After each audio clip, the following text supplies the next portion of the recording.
Hari Om Sri Gurubhyo Namaha Hari Om Narayana Narayana Hari Hari Narayana Narayana Hari Hari Narayana Narayana Hari Hari Klim Krishnaya Govindaya Gopi Janavallabhaya Swaha Hari Om Krishnarpanamastu. आप सबको शुभकामनाएं जन्माष्टमी के। हरि हरि। और हर दिन जन्माष्टमी होना चाहिए अपने हृदय में। एक दिन नहीं, एक दिन करके भूल गए। हर रोज सुबह सुबह जन्माष्टमी हृदय में होना चाहिए। सबसे बड़ी बात है। I said today is Janmashtami, greetings to everybody, but consider every day as Janmashtami. Krishna is given birth to in your hearts every day. This is what I said.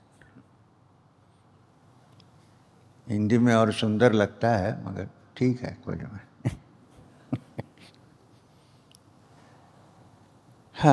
In the meantime, the asura by name, and thank you very much for the wonderful ladies only Vedic chant.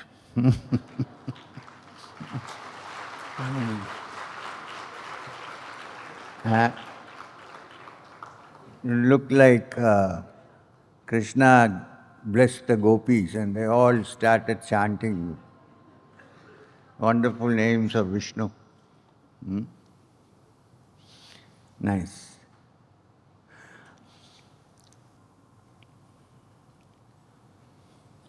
According to Mirabai, there is only one man in the universe, which is her Krishna. And the rest, all are Gopis, all are ladies. There is only one man.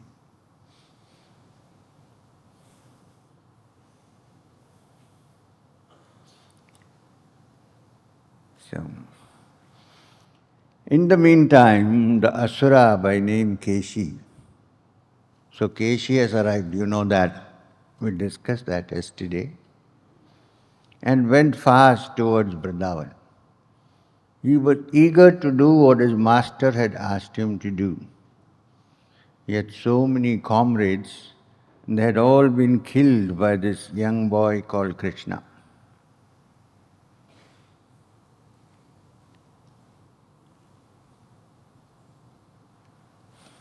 If Shravana is not there, then Kirtana cannot. Shrotrena shrunoti yana shrotramidam jrudam. Even if you can't hear, he is hearing. So, In the meantime, the asura by name Keshi went fast towards Vrindavan. He was eager to do what his master had asked him to do. He had so many comrades, and they had all been killed by this young fellow called Krishna. Ever since Putana died, ever since she went away from their midst, this chain of calamities began to happen. They had not stopped. He had been missing his companions, Dhenuka, Arishta, Baka, and so many others. Whoever this Krishna might be, Keshi was sure he could tackle him. Nothing was too difficult for him. With a long series of killings to his credit. He wanted to avenge the death of his friends, without whom life had become so dull for him. He would succeed where the others have failed. So with great expectations, he went to the for him, hated place called Vrindavan. Keshi was famed for the ship. It depends on who is looking at what place. For us, Vrindavan is a beloved place. For the Gopis, it's a beloved place. For Keshi, it's a horrible place. Keshi was famed for the shape of a horse. Even so in Vrindavan, he went in the form of a horse and so on. Now while he was galloping there, looking for Krishna, his enemy, Krishna, knew who he was and why he had come. He stood apart and signaled to the horse to come near him. You notice this? When disaster comes close to Krishna, come. He roared like a lion and rushed towards him. He came close to the young boy and opened his mouth wide as though he wanted to drink in the entire sky.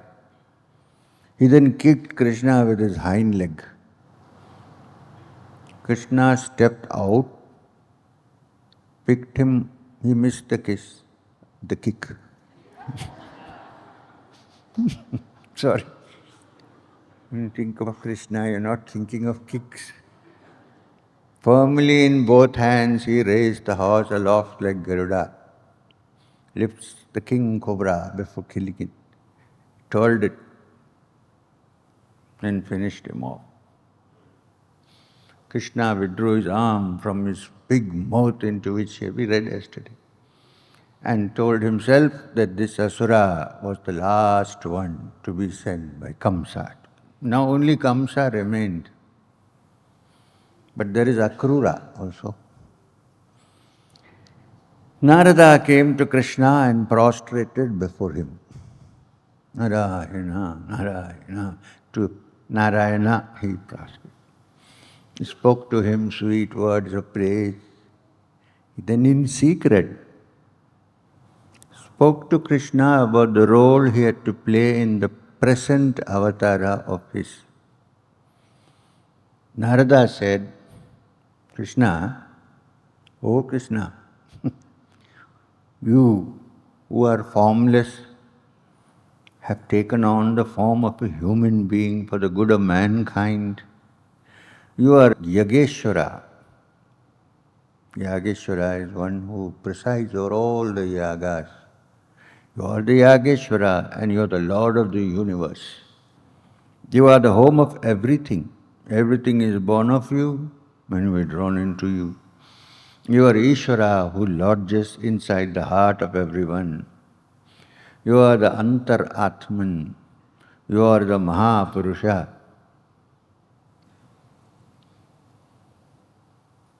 Sahasrashircha Purusha Sahasraksha. Sahasrapada. So wherever you see padas, they are all Purusha's padas, so touch them.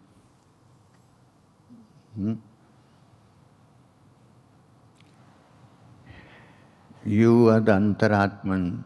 With your Maya, you make the three gunas appear. And with these three gunas, you make the universe appear in its entirety. You create the universe, you sustain it, you destroy it. That infinite truth, that Paramatma, which is you, has thought it fit to come to this terrible earth. The Adaityas of old have been born on the earth in the form of kings, also asuras and rakshasas. The earth has reached the limit of her patience. And you have taken this form to destroy these Daityas and asuras to establish dharma. Since there is great fear of its being forgotten entirely by the world of men, day by day I see more namas.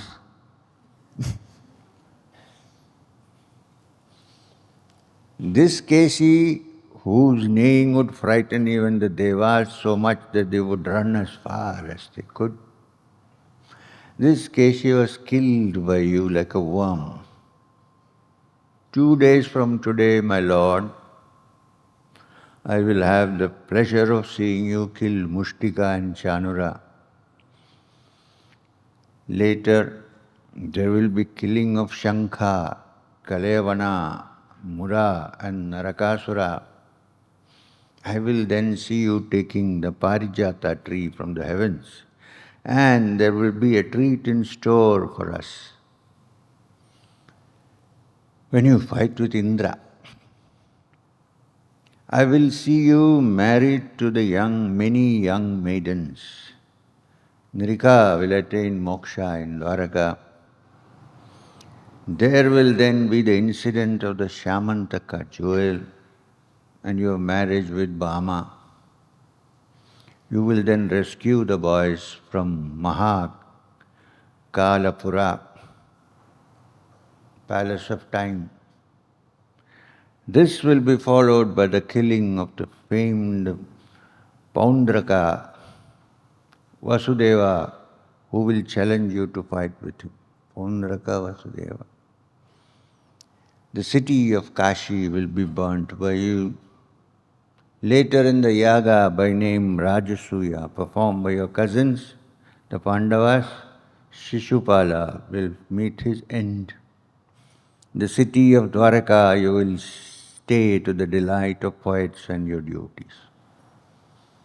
After all this, you will go and stay in Dwaraka. You, who are Kala himself, will later realize the reason for your coming to this earth, to lessen the burden of the earth. You will then be the charioteer of your cousin Arjuna, and you will destroy the adharmis during the great war of Kurukshetra. O thou who are the form assumed by the formless, who are the pure intellect, pure knowledge, pure realization of the truth, we salute you. You are Ishvara, who with his Maya creates the Vishwa, the universe made up of Mahat, Aham Tattvas. For your own pleasure, you have deigned to don this human form. My innumerable salutations to you. After prostrating before Krishna again and again, Narada went away with great joy in his heart. The play was about to begin. 2 days more and the earth would be rid of Kamsa. They were waiting in the womb of time. The boys were fond of playing games while tending the cows. One of their favorite games was catch the thief. Last of the asuras in the troop of Kamsa was by name Vyoma. He came to Vrindavana and he decided to join in their games. The game was simple. Some of the boys would pretend they were goats and go about fearlessly. Others would pretend to be thieves and catch hold of the goats. And so the game would proceed until they got tired. What did Vyoma do? Vyoma took the form of a cowherd and joined the group of thieves. And one by one the goats were stolen by. He brought them all to a cave which was nearby, closed it with a big rock, covered his mouth. Now there were only 4 or 5 boys left. Krishna knew who was making this mischief and he became angry. When anyone came to attack him or Balarama, Krishna would smile and tackle the miscreant with that smile ever on his face. But someone hurt his comrades or his devotees, his anger would be terrible. This was what happened during the Kaliya incident. During the night when Shankachuda carried away the Gopis and several other occasions, finding that his friends had been kidnapped by the asura, Krishna sprang on him like a lion would on his victim. Vyoma, as befitting his name, assumed his huge form, but he could not slip out of the hold. Krishna lifted him up and dashed him to the ground. He then, with great effort, pulled the rock off, as if it is a great effort, and released the Gopala boys from inside the cave, and they went to Brindavan. Then Akrura arrives. Akrura spent a sleepless night. He was so excited at the thought of seeing Krishna and Rama in person. He knew who they were, and this secret had been jealously guarded by some of them. Now Kamsa evidently knew it because Narada made it a point to tell him. Akrura was worried as to what the future of Mathura would be. Would Kamsa's plan succeed or fail? Early in the morning, Akrura left Mathura. His thoughts set on Krishna and he travelled impatiently. It seemed to him that the time was becoming longer and longer. Finally, he reached the blessed spot named Vrindavan. And in his mind's eye, he could see the handsome brothers with their glowing faces. Akrura thought to himself, I do not know how much punya that I have accumulated in my previous birth for me to have this heaven-sent opportunity of seeing the Lord in person. Punya is not enough. I must have performed tapas intensely. No, even that is not enough. This is the grace of some great person who in his compassion has granted me this good fortune. Here I am with my mind tainted with things of the world, gratification of senses and ridden with the 6 dread enemies, Kama and its attendants, and I, this sinful I, will be seeing Krishna, Lord of the Lords. Whose blessing is it? He was asking himself. It is as hard to attain as a proper pronunciation of the Vedas for a person like me. And yet, it is not strange. Think of a river which is time. On its surface, twigs and pieces of straw are like me floating. By the result of karma, one among millions may find the solace of seeing the Lord. Like a stray twig may be propelled towards the bank of the river. And so he saved from drifting along infinitely. All my sins must have been washed away. Or else, how would this be possible? Lotus feet of the Lord, which are what the rishis meditate upon, Padasevana, those very feet will be touched by these sinful hands tonight. Kamsa is indeed the kindest of men since he has chosen me to perform this errand. Portents are favorable to me. Animals pass me on the right side. In India, you cannot overtake on the left. Animals are passing on the right side. I will see Krishna, his beautiful face illuminated by his smile. Narayana has assumed the form of Krishna to save this world from sinfulness. And that Krishna, that Narayana, I will see today with my earthly eyes. No small feat. Mahadeva and the other god worshipping incessantly. And he has granted infinite wealth to them. Sridevi has been ever sitting at his feet, and Saubhagya is hers forever. Devotees and rishis worship his sacred feet and realize the Brahman. What wonderful luck is mine. I will reach Vrindavan this evening. I will go straight to the house of Nanda Gopa.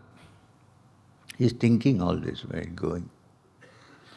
When I reach there, I will jump from the chariot and rush inside.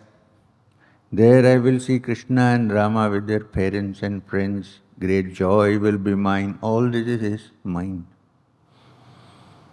I will fall at his feet and he will place his hand on my head.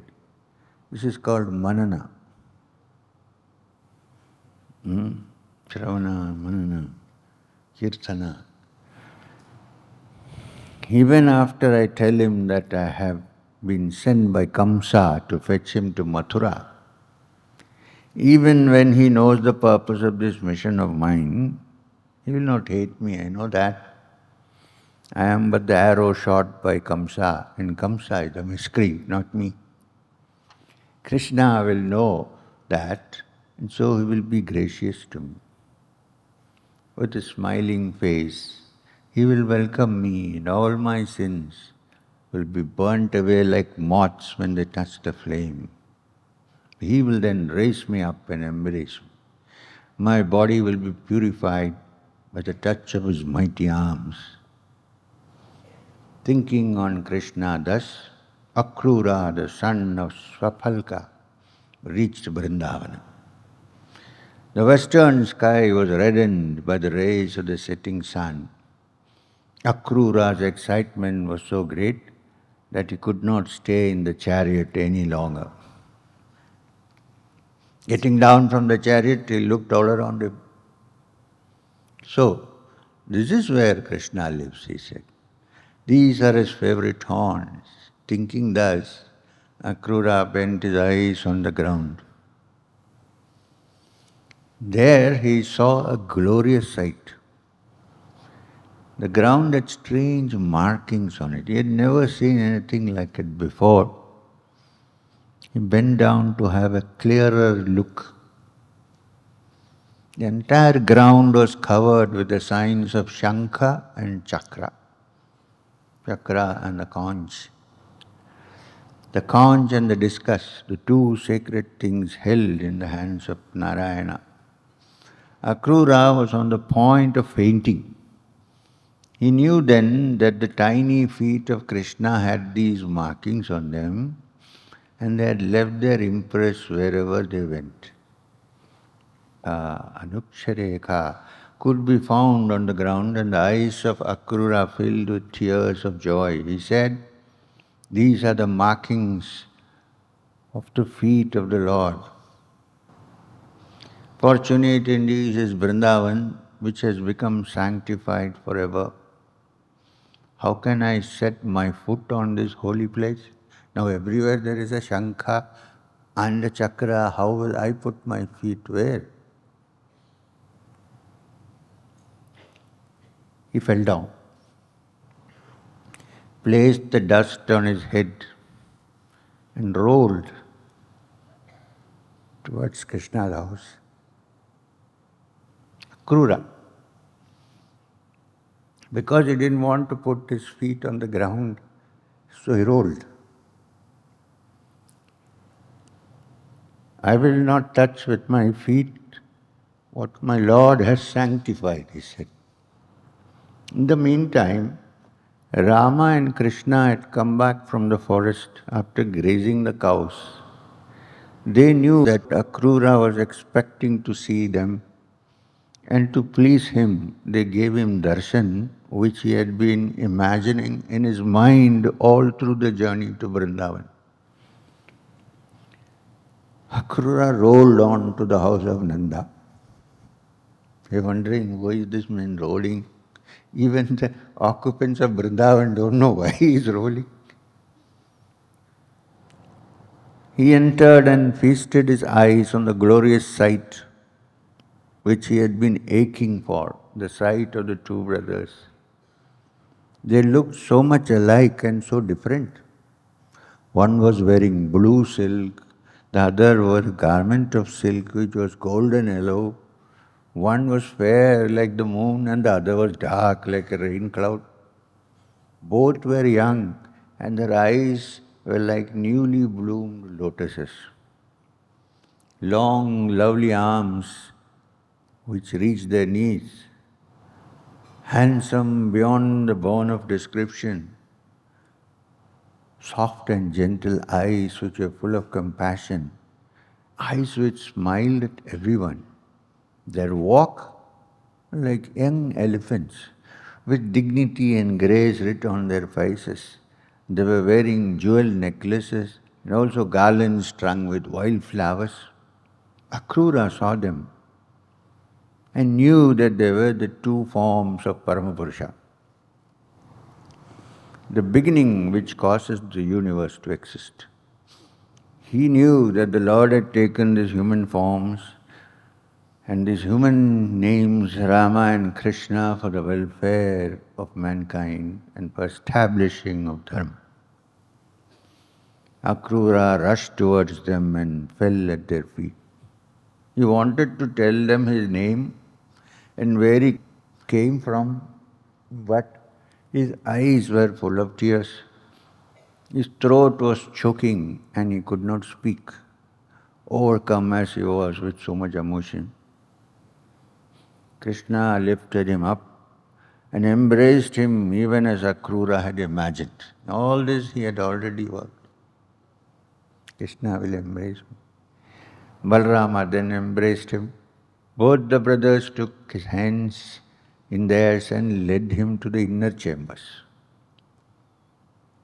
Then they gave him water to wash his feet and then offered madhuparkha, which is concoction of honey, curds and ghee,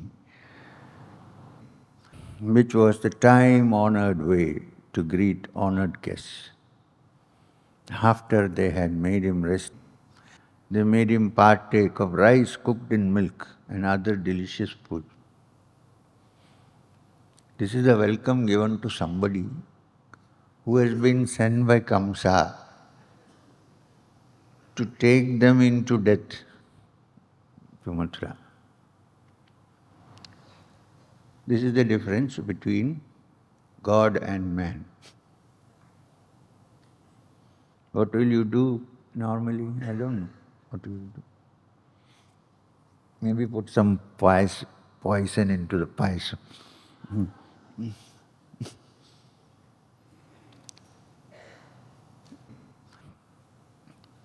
After they had eaten, Balarama went and brought garlands of sweet-smelling flowers, and he gave Akrura tambula, which was fragrant with camphor powder. He smeared sandal paste on the hands, arms and chest of Akrura, and Akrura was feeling very embarrassed. What is going on? The Lord of Lords was treating him like an honored guest as a great man, and he knew he did not deserve the honor which they lavished on him. Who can ask the Lord, do I deserve it? Same time, he was thrilled. When they were sitting relaxed, Nanda asked him, "You are a scion of the Dasharaha house." Dashara is one of the family. How then is it possible to be alive in the court of Kamsa? How do you manage that? How can I ask you if you are well?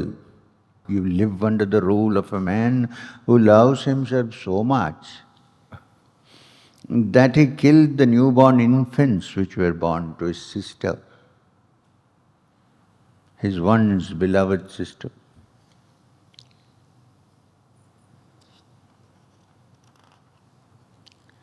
Krishna now took up the questioning.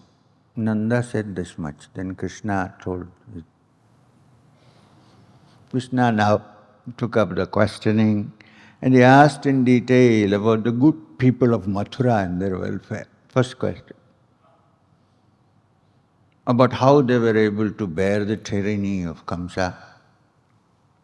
He then said, there must be a reason for your coming to Brindavan. Kamsa would not have let you come unless he had some purpose to be served. Can you tell me? As if he does not know. Akrura began to talk. He told them the whole story of the wedding of Devaki and the prophecy and so on. Kamsa had been persecuting the Yadavas and their kinsmen.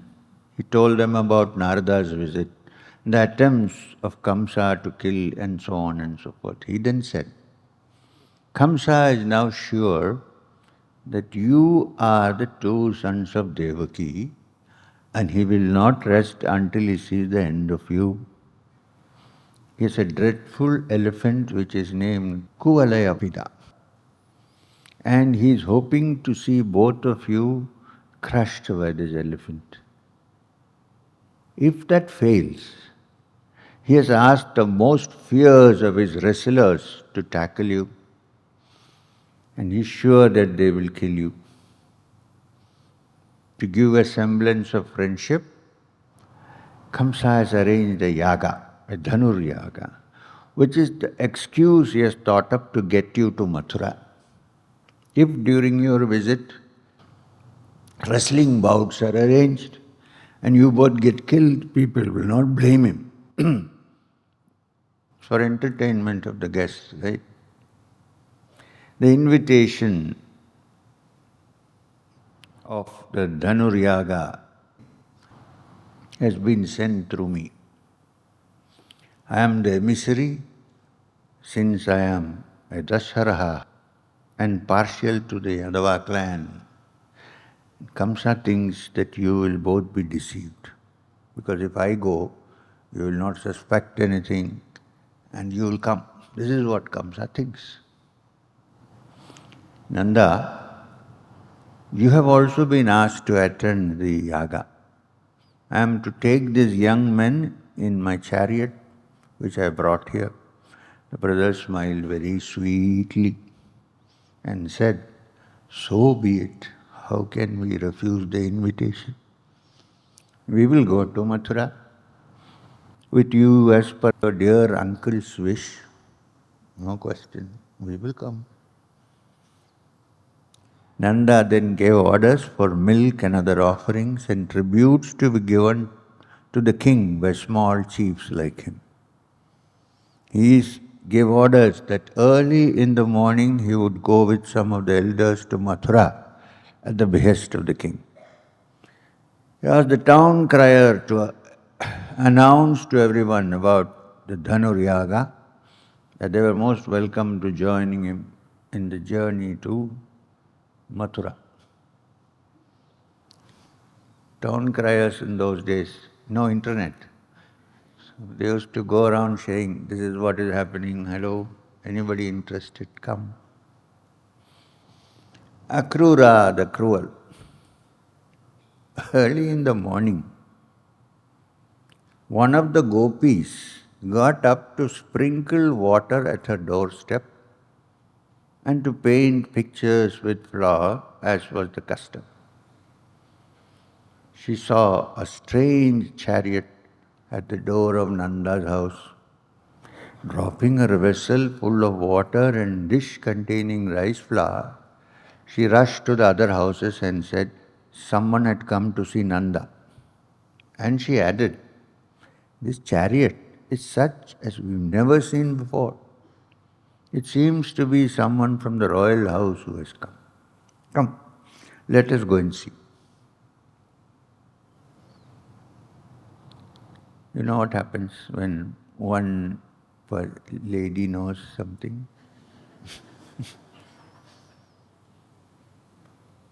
You don't need All India Radio then. So, it's an excitement, it's part of life. Now, all the women came one by one to the neighborhood of Nanda's house and wanted to see what was happening. They didn't know what's going on. One, bolder than the others, went nearer from somewhere near the house, saw what was going on. She rushed out in panic and said, "Stop that chariot. Take it away. Hide it. Do something with it." Her eyes were ready to spill tears. The others clustered around and made her talk. With sobs punctuating her words, she said, "I do not know what is going to happen. Nor do I know who the newcomer is. But it seems to me that he has come to take Krishna away from us. So stop the chariot." "I do not know," sobbed the girl. "I know they are going since Rama and Krishna are all dressed up as though they are going out. Have you ever seen them get up this early?"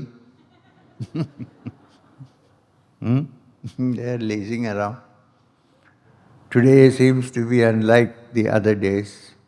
Nanda is standing stern, Yashoda is weeping her heart out, and her arms are around Krishna. He is trying to wipe her eyes and speak comfortingly to her, while Rama is trying to rouse Rohini Devi, who seems to have fainted. It looks frightening.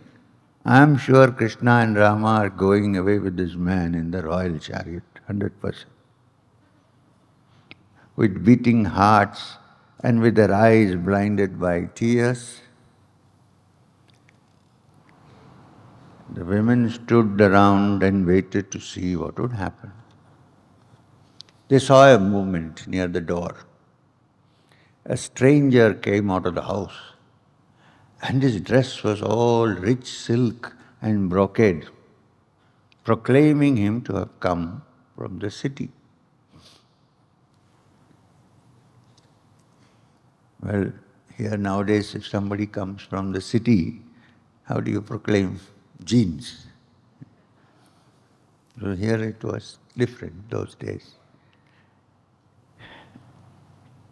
Nanda followed him, and behind him came Rama and Krishna.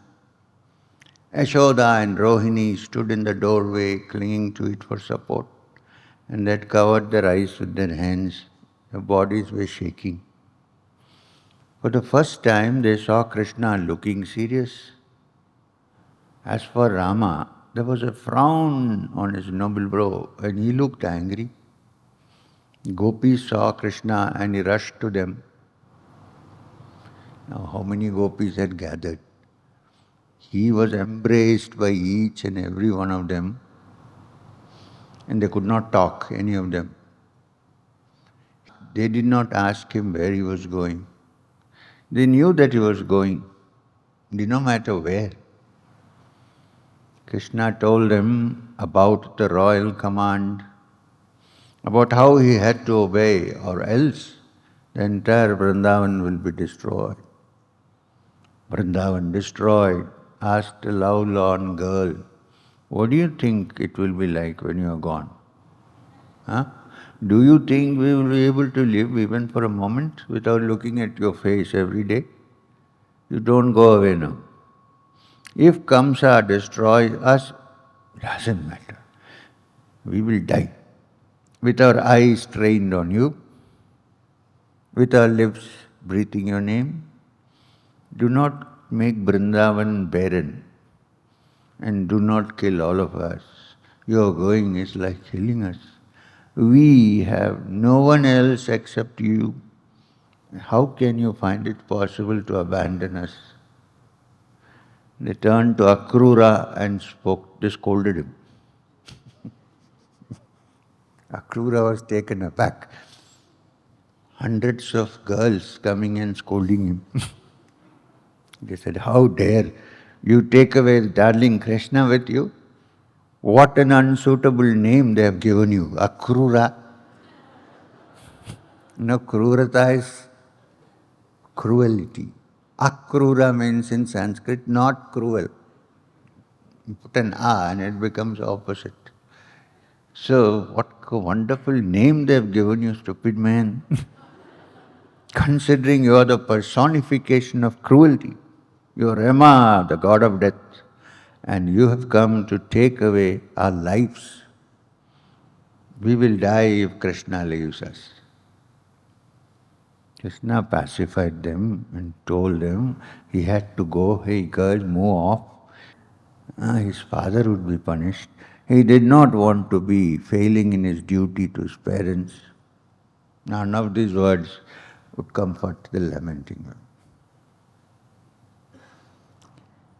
Krishna left them and went to his playmates, Gopas. But they had one comforting thought. They would also be going to Mathura with their fathers. Who knows, Krishna might come back with them. So he took leave of them.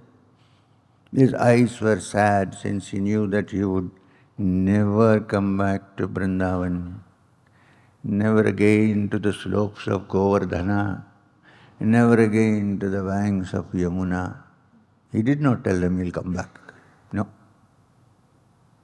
Never more would he make sweet music on the sands when the moon shed its soft beams.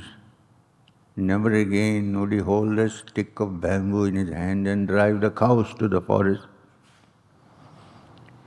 He had bade farewell to the cows. Once again he went into the sheds where his beloved cows were standing, and they were all weeping.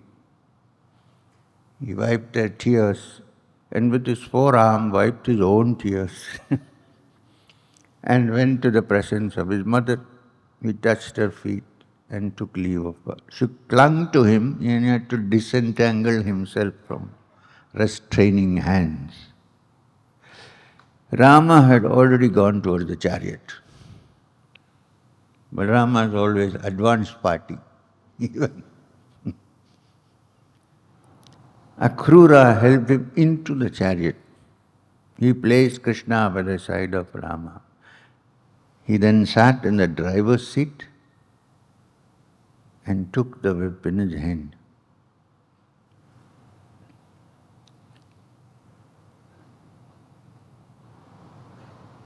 Krishna's eyes were trained on the faces of his beloved friends and the Gopis who were devoted to him and who were heartbroken now. The carts with Nanda and other cowherds being loaded with gifts for the king, they also began to move towards Mathura. But you should realize, Krishna is not coming back to now. Bye-bye to Govardhana.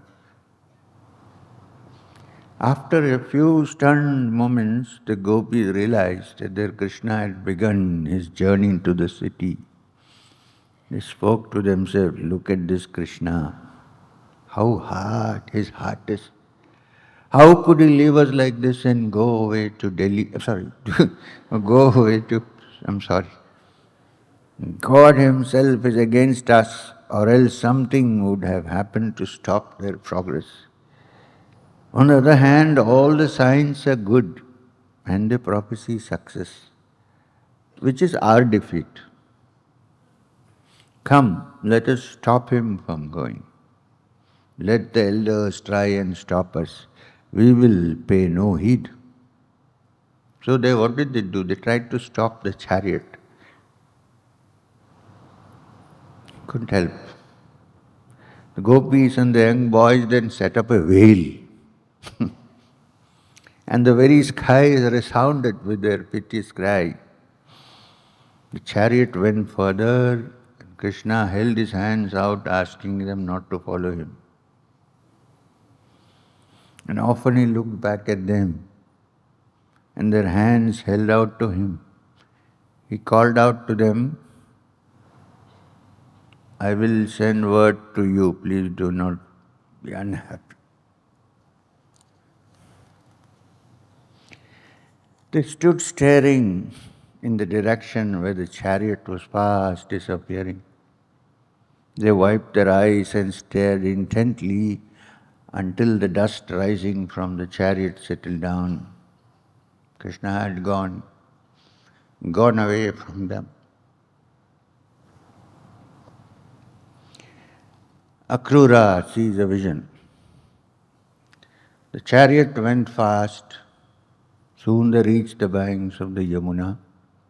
Rama and Krishna got down from the chariot and went to the river. In the morning light, the sapphire blue of the river was beautiful and enchanting. They stood there for a while. There were two forms of Paramatma had assumed. Yet, even they were beset with sadness as they took the water in their hands and performed the achamana and other morning rites. Having donned human form, perhaps they had to feel as humans did. They stood for a while talking of the carefree days. They knew that those days were over. They would never be boys again. They went back to the chariot and seated themselves. Akrura then went to the Yamuna to perform his ablutions. He entered the river to have his bath, reciting the sacred mantra which goes by the name of Savitri. he dived under the water. Strange thing happened. He saw in the waters the two brothers Rama and Krishna. He was taken aback, puzzled as to how the sons of Vasudeva would have come into the waters. There he saw the two boys talking animatedly about something and laughing, like any other young boys. Akrura dived again under the water. Now the sight which greeted him was different. He saw the 1,000-headed Adishesha coiled up. Akrura saw Narayana reclining on the Adishesha. He saw the rishis led by Sanaka and the 7 rishis and all the denizens of the heavens adoring Narayana. He realized this was a vision granted to me. Akrura was speechless with happiness at the good fortune that had been his. He realized what he had heard, that Narayana and Shesha had been born on the earth as the sons of Vasudeva to get rid of the poisons of the earth. He prayed to Paramapurusha Narayana. As he was praying, the vision vanished from his sight. The wonderment of it still could be perceived in his eyes. And then when he went back to the shore, Krishna asked him, "Hello, what strange expression is this that I see on your face, my Lord?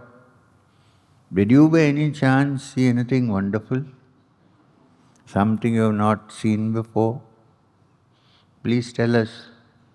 Let us share what it is that has brought this ecstatic look on your face." He smiled mischievously. Akrura said, "Strange things I have seen." "You're right. I saw a vision today which has opened my eyes. I have seen you, the Paramatman, moving on the earth like an ordinary man, as human and ordinary as anyone else, and ridden with the same pain and pleasure cycle as ordinary mortal. Having seen this, can anything else be the cause of amazement? No wonder. I salute you, Lord of Lords." With this, Akrura, the son of Gandhini, took up the reins of the horses and then drove fast into Mathura.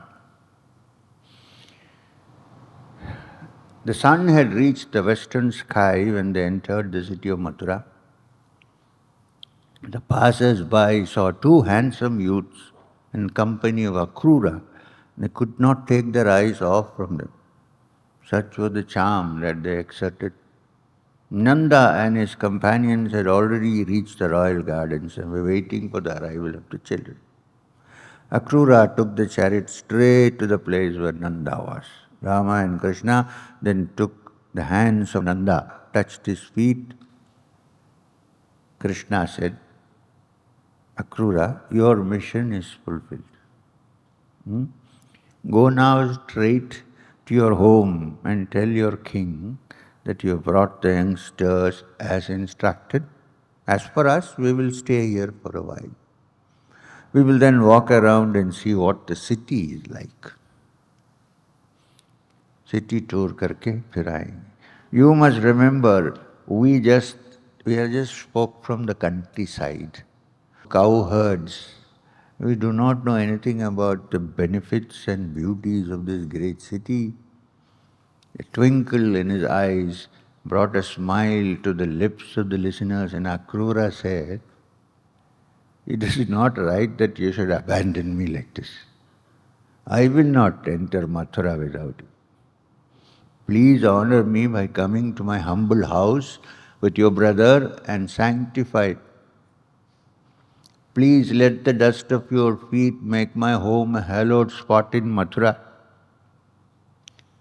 Let me wash your feet, and the water will purify me from the dread sin of karma, being born again and again in this world." Bali, the Asura king, eternal fame to his because he had washed your feet. Lord Mahadeva held the river Ganga in his matted locks, and it was this Ganga who later flowed on the earth and gave sanctity and a place in the worlds of Manas, for the sons of Sagara were a heap of ashes. That Ganga is but the water which washed your sacred feet. So, make me fortunate enough to wash your feet with my hands, and let the pure Ganga flow in my house. Krishna wiped the tears from devoted Akrura and said, I have ever been fond of my bhaktas. They are always dear to me.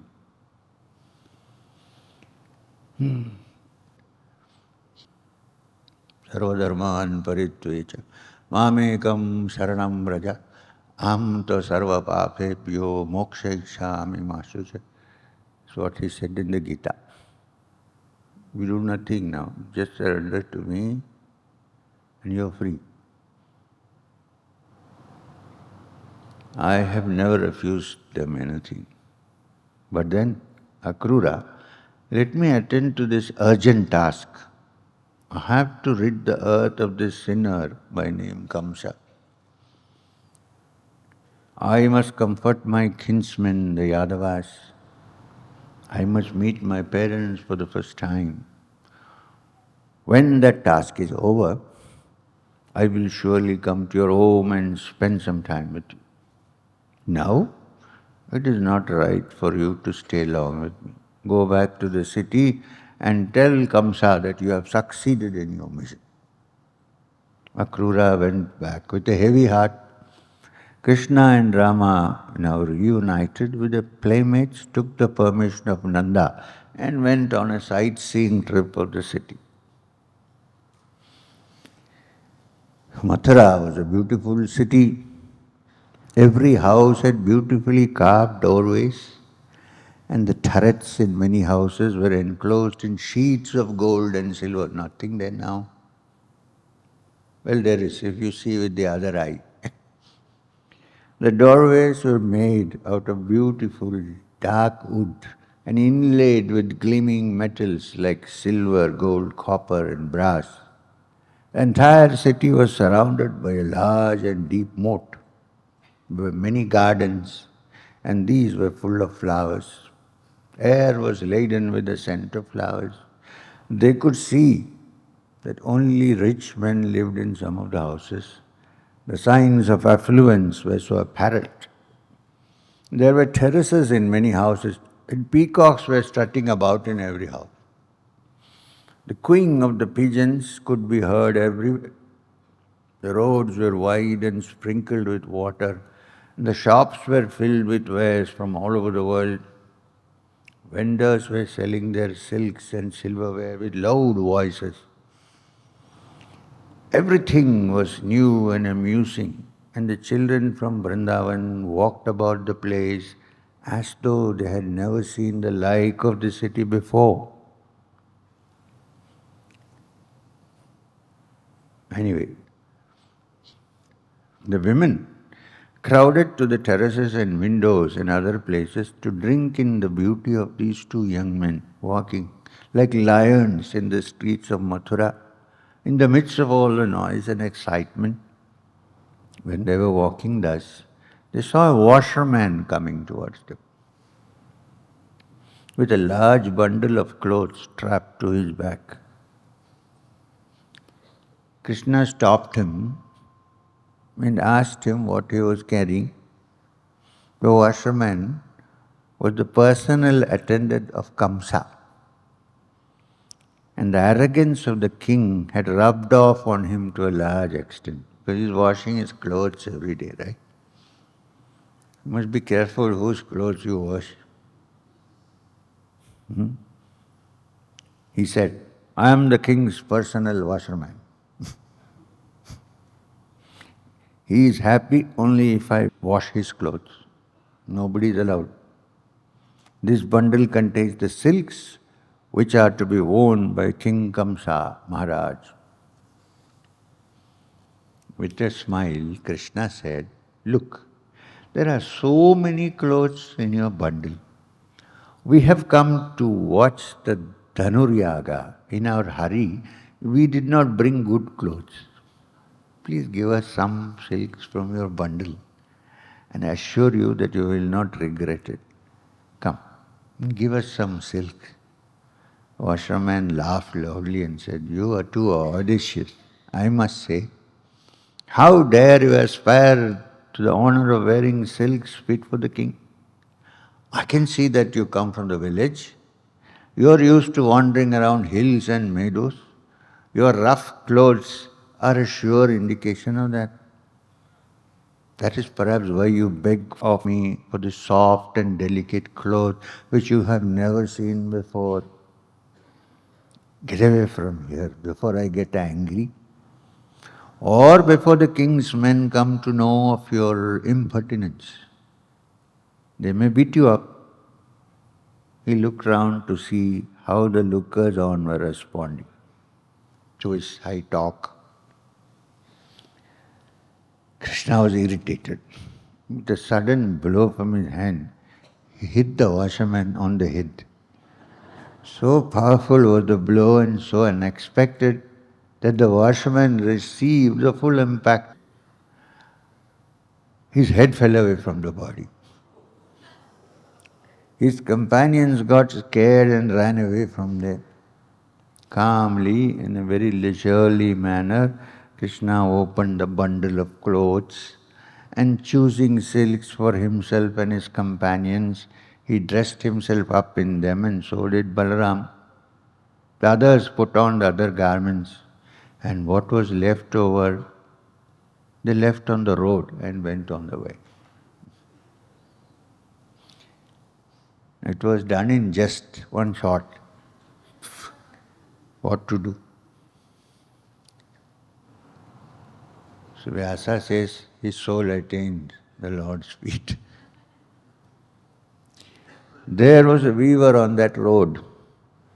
From his shop he brought them shawls which were beautifully embroidered with colored silk. Somewhat like this silk. Krishna granted him great riches, and what was more, revealed his true form to him. From there they went to the house of a flower seller. He had already heard about the coming of Nanda's sons. He never even dreamed that they would come to his humble house. When the brothers walked in, he fell at their feet and stood with folded hands. He said, "How can I return the favor granted to me, my Lord?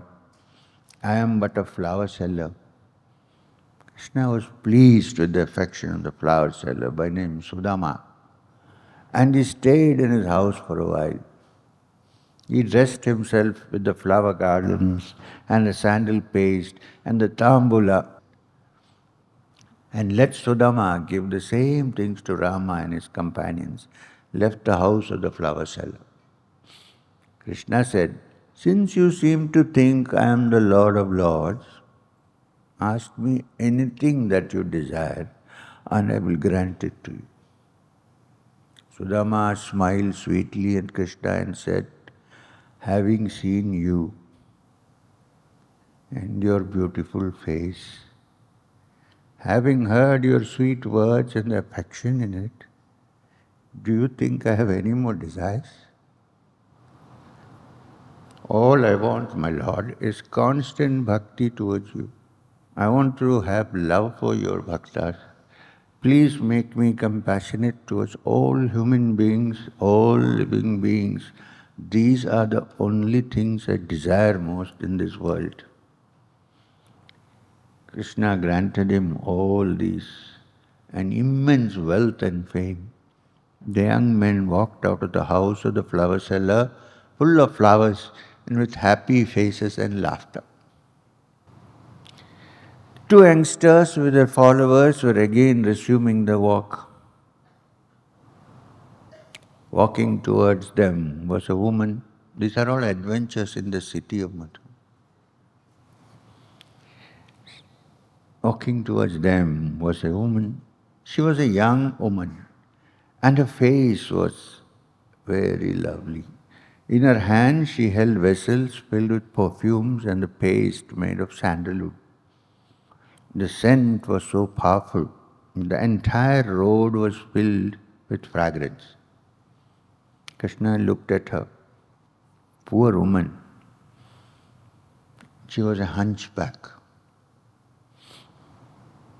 In fact, she had 3 bends in her body, which made her a hunchback. Krishna smiled his sweet smile on her. "You are beautiful," he said to Trivakra. Trivakra means bent in 3 places. Where does the Lord see beauty? In a hunchback?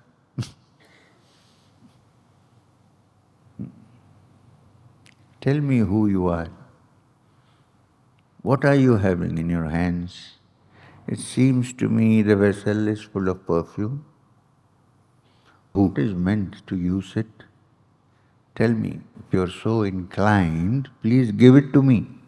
I want it, and I assure you I will bring you good fortune if you give it to me. Woman said, I am Sairandri. I work in the palace. My name is Trivakra, as you can see. There was a sad smile on her face when she said. She continued, I am very good at mixing sandal paste with perfumes, and the king uses only the sandal paste prepared by me. But then, when I look at you, I think you both are the only ones fitted to use my sandal paste. You are so handsome and so young and so charming. You seem to be an artist in recognizing good things. Your words, your looks, your smile are captivating. You talk so well and you are so kind. I am happy you asked me for the perfume. I will give willingly to you. She gave the scents to Rama and Krishna and watched them with an indulgent smile as they smeared their sweet-smelling paste all over their chest, their arms, and their palms. Krishna decided that he would reward this woman immediately. He went near her and smiled into her eyes. How do you smile into somebody's eyes? He then placed his 2 feet on her, 2 small feet, standing very close to her, so close that she could feel his breath on her face.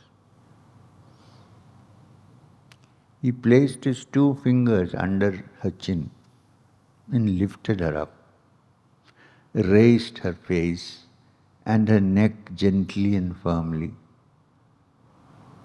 Those who stood around gasped with surprise. Trivakra was no longer Trivakra. She stood straight as a young tree, her limbs and her figure in perfect proportion. She was a very beautiful woman. She looked at herself and looked again to make sure that she had indeed been cured of her deformity. With brimming eyes, she fell at his feet, raised and said, Is there anything else you want me to do? And his eyes smiled into hers as he said it. She blushed and twisted the end of her upper cloth with her eyes downcast. She spoke to him in halting words. Smiles lit her face and eyes as she said, You know that I want nothing else except you. Come to my house which is nearby. Take pity on me and make me yours.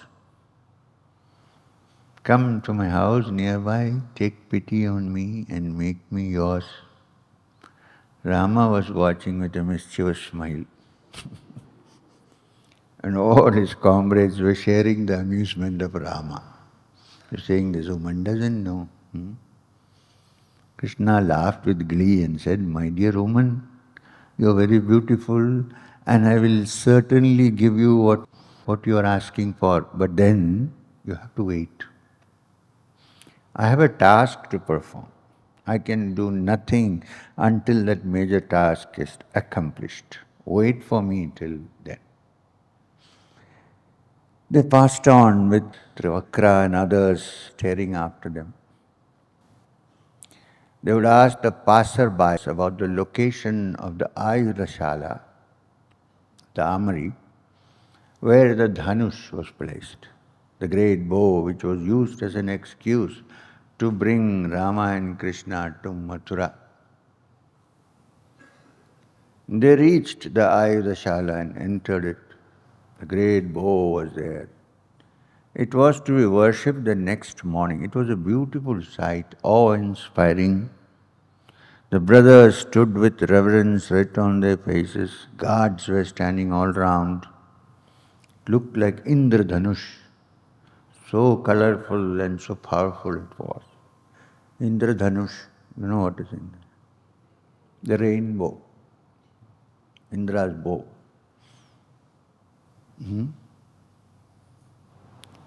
Krishna went near the bow, tried to lift it. The guards tried to prevent him from touching it. Krishna paid no heed to them. The people around were watching him casually. Krishna raised the bow in his left hand. He then tightened the bowstring. He went on bending the bow. There was a noise like a thunderbolt had dropped. And people saw that the bow had been broken. Kamsa heard the noise and sent his servants to find out what had happened. Meantime, the guards surrounded the young boys and started shouting, catch him, hold him, beat him, capture him and tie him up, could be heard. Surrounded as they were by many of the king's men, Rama and Krishna each took a piece of broken bow and began to beat up their assailants.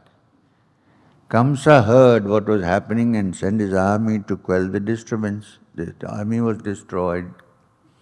After all this, as though nothing happened to disturb the sightseeing, after doing all this, they went back to the road and started, hey, what is this? And the citizens of Mathura were amazed at the feats of the young boys, and news spread like wildfire. People came out of their houses, out of their terraces, on the doorsteps and cheered them. They knew by instinct that they would be delivered from the tyranny of Kamsa by these children. But they could not side with them openly. So great was their fear of Kamsa. Even as they were creating so much sensation in the city, the sun set. Krishna and Rama with their companions went back to the palace gardens where the Vrindavan clan was staying. They washed their hands and feet, and after eating rice mixed with milk, they slept. Kamsa, on the other hand, they did not go there and ask for mutton biryani. And he had rice mixed with milk and slept. Kamsa, on the other hand, could not sleep. He knew about the killing of the washerman. He was trying not to be impressed by the miracle which made Trivakra straight and beautiful. The really frightening event was the breaking of the bow and the routing of the king's army. He was worried as to what the morning held in store for him. Now he is getting scared. Portents were all indicating some dread calamity. His dreams also were indicating his death. He was afraid. He dreamed that he was riding a mule and he had swallowed poison. And he was wearing a garland made of red flowers. And he was having an oil bath and he was being carried to an unknown destination. He got up from his sleep with alarm. The entire night he spent sleeplessly since he had a premonition that the morning held something terrible in store for him. Breaking of the great bow was the cause of his fear of the voice. Prophecy sounded again and again in his mind. He said, maybe it is going to come true. But then he told himself, I have great faith in my wrestlers. Mushtika and Chanura can make them look foolish and they will surely be killed by these two.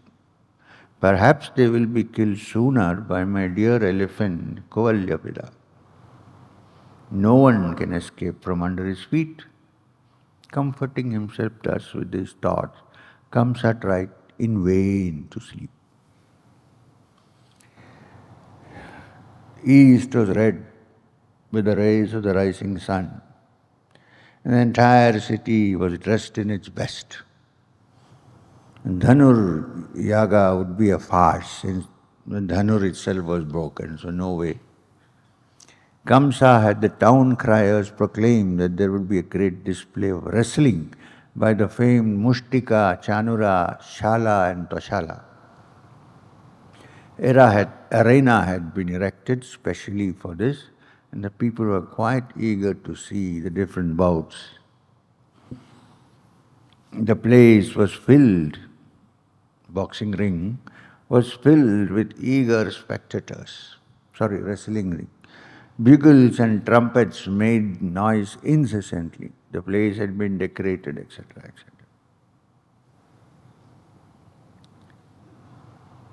People had come to enjoy themselves. It seemed to have no worry. No one knew what was going to happen. But the real purpose behind it was the killing of the two young boys from Vrindavan. They didn't know that, the public.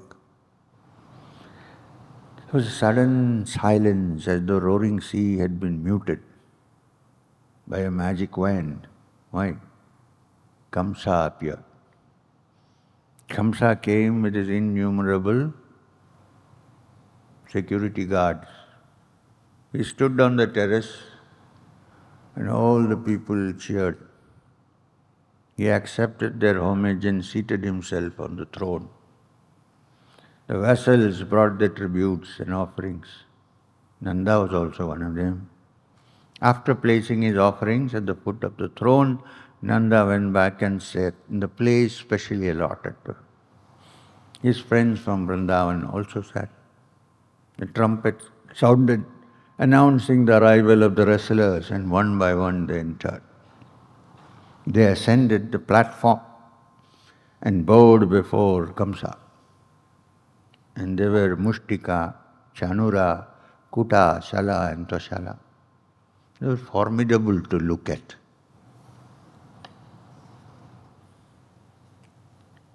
Many Pahalwanjis came.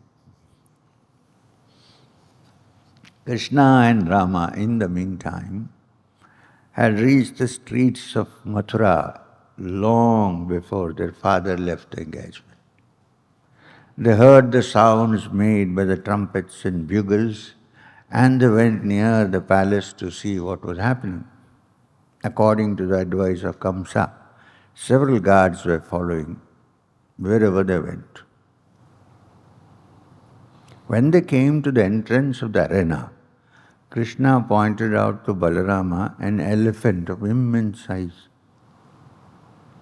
They spoke to each other with their eyes. They didn't talk words.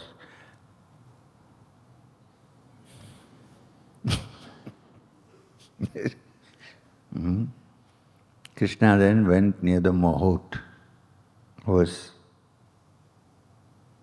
taking care of the elephant, and said to him, listen to me. Please do not block the entrance to this public place with your elephant. We want to go in and see the fun. Don't obstruct the way.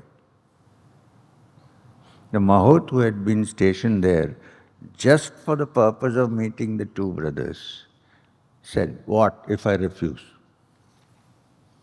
"If you refuse," said Krishna in a dangerous voice, which was extra soft. More the danger, the softer the voice. "If you refuse, I will dispatch you and your big elephant to the land of Vyoma." Both eyes became red with fury and he spurred the elephant to rush towards Krishna. The brothers had already decided that Krishna should handle the elephant. Balaram said, "It is your job." The elephant rushed towards Krishna and caught him in his trunk and tried to dash him to the ground. Krishna hurt the elephant with a blow from his fist, and in sudden pain it dropped him. The young boy then rushed towards the four legs of the elephant and hid himself. The elephant could not make up his mind as to where he was. Finally, finding him, he caught hold of Krishna again with his trunk. But like Garuda slipping out of the coils of a snake, Krishna slipped out of his grasp, and grasping his tail, he twisted here and there. He would go to the front of the elephant, hit him with the fist, rushed back between the legs, making the elephant spin, twist the tail, the elephant fell down, and to deceive it, Krishna also pretended to fall down. Thinking that he could now be killed, the elephant dug his tusks into Krishna. The victim, however, escaped, and the tusks buried themselves in the ground.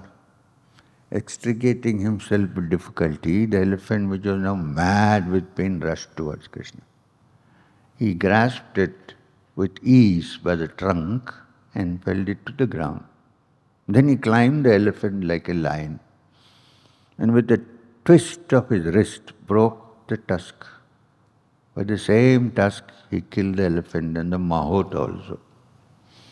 Krishna, who had killed asuras so easily, said Sukadeva, took a long time to kill this ordinary elephant. Asuras he had killed instantaneously. He took a long time to kill this ordinary elephant just to let the watching crowd have excitement. He also wanted to infuse hope into their hearts and bring a gleam to their eyes which had been filled with despair. He wanted them to know that he could and would kill Kamsa with his bare hands, as he did the great royal elephant. He was cheering to be heard.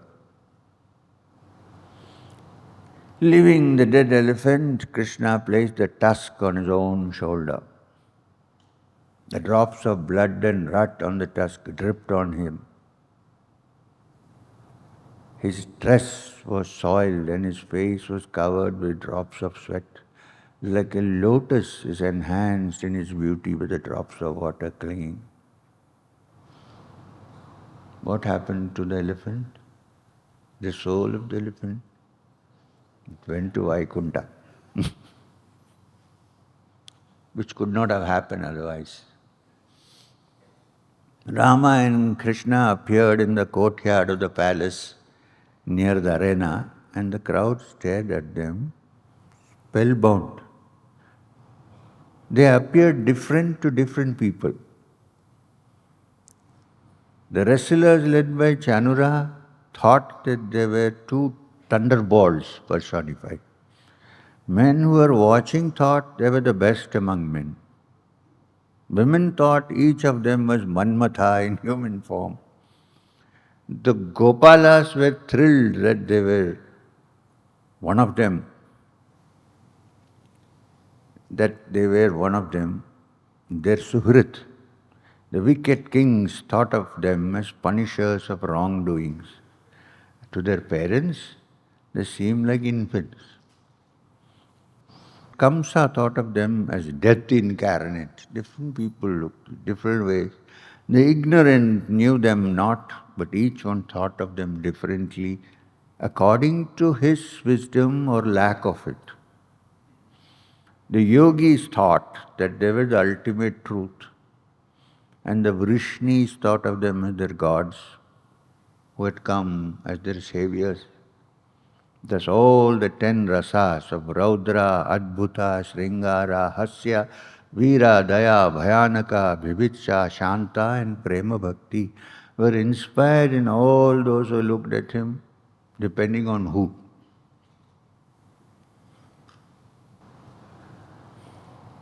We will not kill Kamsa now.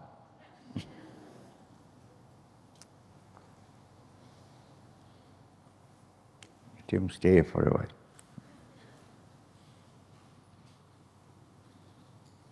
Jai Shri Krishna Chaitanya Prabhu Nityananda Shri Advaita Gadadhara Shivasadi Gaur Bhakta Vrinda Hare Krishna Krishna Krishna Hare Ram Ram Ram Hare Shri Krishna Arpanamastu Shri Gurubhyo Namah. Interesting. All the perfumes of Arabia have come to Brindavan.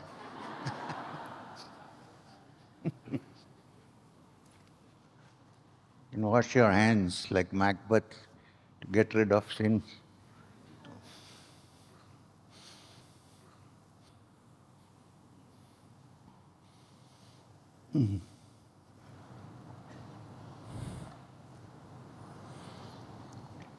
So,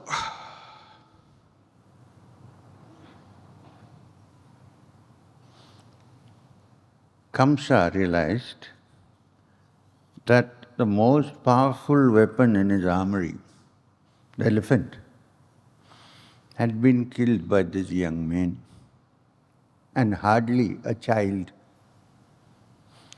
Please remember, Krishna is still a child. So all the Rasa Leelas and Rasa Krida is still a child. Don't get wrong thoughts.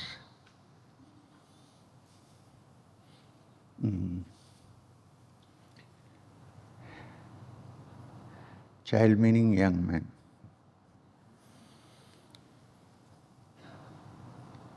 Then Kamsa was waiting to see who is this little boy who had done this deed. So as soon as he entered with all the paraphernalia, he came nearer, face to face. He had all these days thought of him and dreamt of him. His nightmares were many and frequent, but he had not seen Krishna. Kamsa looked at the beautiful eyes of the child, of the young man, staring into him. Even from that distance, Kamsa's heart became full of fear. Youngsters held the crowd spellbound. So beautiful was their appearance and so dramatic their entrance. The crowd began to chatter. Small whispers breathed across the air. Some of the knowing ones said, "These two must be the avatars of Narayana who were born sometime back in the house of Vasudeva. We have heard that Vasudeva took these children to Gokula to be brought up by Nanda." Another person intervened and said, "How can you say that? One of them is slightly older than the other. The fair one is the elder of the two. How could both of them be taken to Gokula at the same time? You are just saying things to make others think that you know everything." Not to be quelled by this, the first citizen said, "Maybe I am wrong about the elder one, but this dark one, this younger one, the boy with the peacock feather in his hair, the one who killed that elephant just now, was born to Devaki, and on the night he was born, he was taken to Gokula. Or else, a good king would have killed him." Another man joined in and said, "It must be so. This Krishna is said to have killed Putana when he was a baby. Later he killed Shakatasura and so many others. I have been told that he did it all single-handed. He must be the avatara, as our friend claims. Let us see, perhaps our troubles will soon be over. While they spoke, there was a sudden blare of trumpets. All eyes were turned towards the arena, and Chanura was calling out to the newcomers. He said, "We have been told that both of you are very brave and strong. You have performed superhuman feats. The Lord of Bhojas has invited you and your friends to take part in these festivities in Mathura. One of them is this wrestling bout. The king is very eager to see your prowess in wrestling. You have to obey your lord and master, King Kamsa, in everything, considering that you are the sons of a lesser chief. Now come, let us see how far these reports are true." Krishna was only too happy to oblige, but he spoke words which were apparently very humble. He said, "We are people from the villages. We do not know the polish which is the outstanding characteristics of city folk. But we have the desire to please the Lord of the Bhojas as much as you have. It is a privilege for us to be given an opportunity like this. But then, we are young. We are much smaller in size than any of you. It will be a fair display only if equals fight. Please let us fight with someone equal to us in age and size.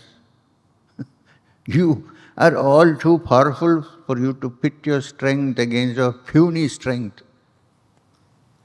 Unfair. It is your reputation that will acquire a blot.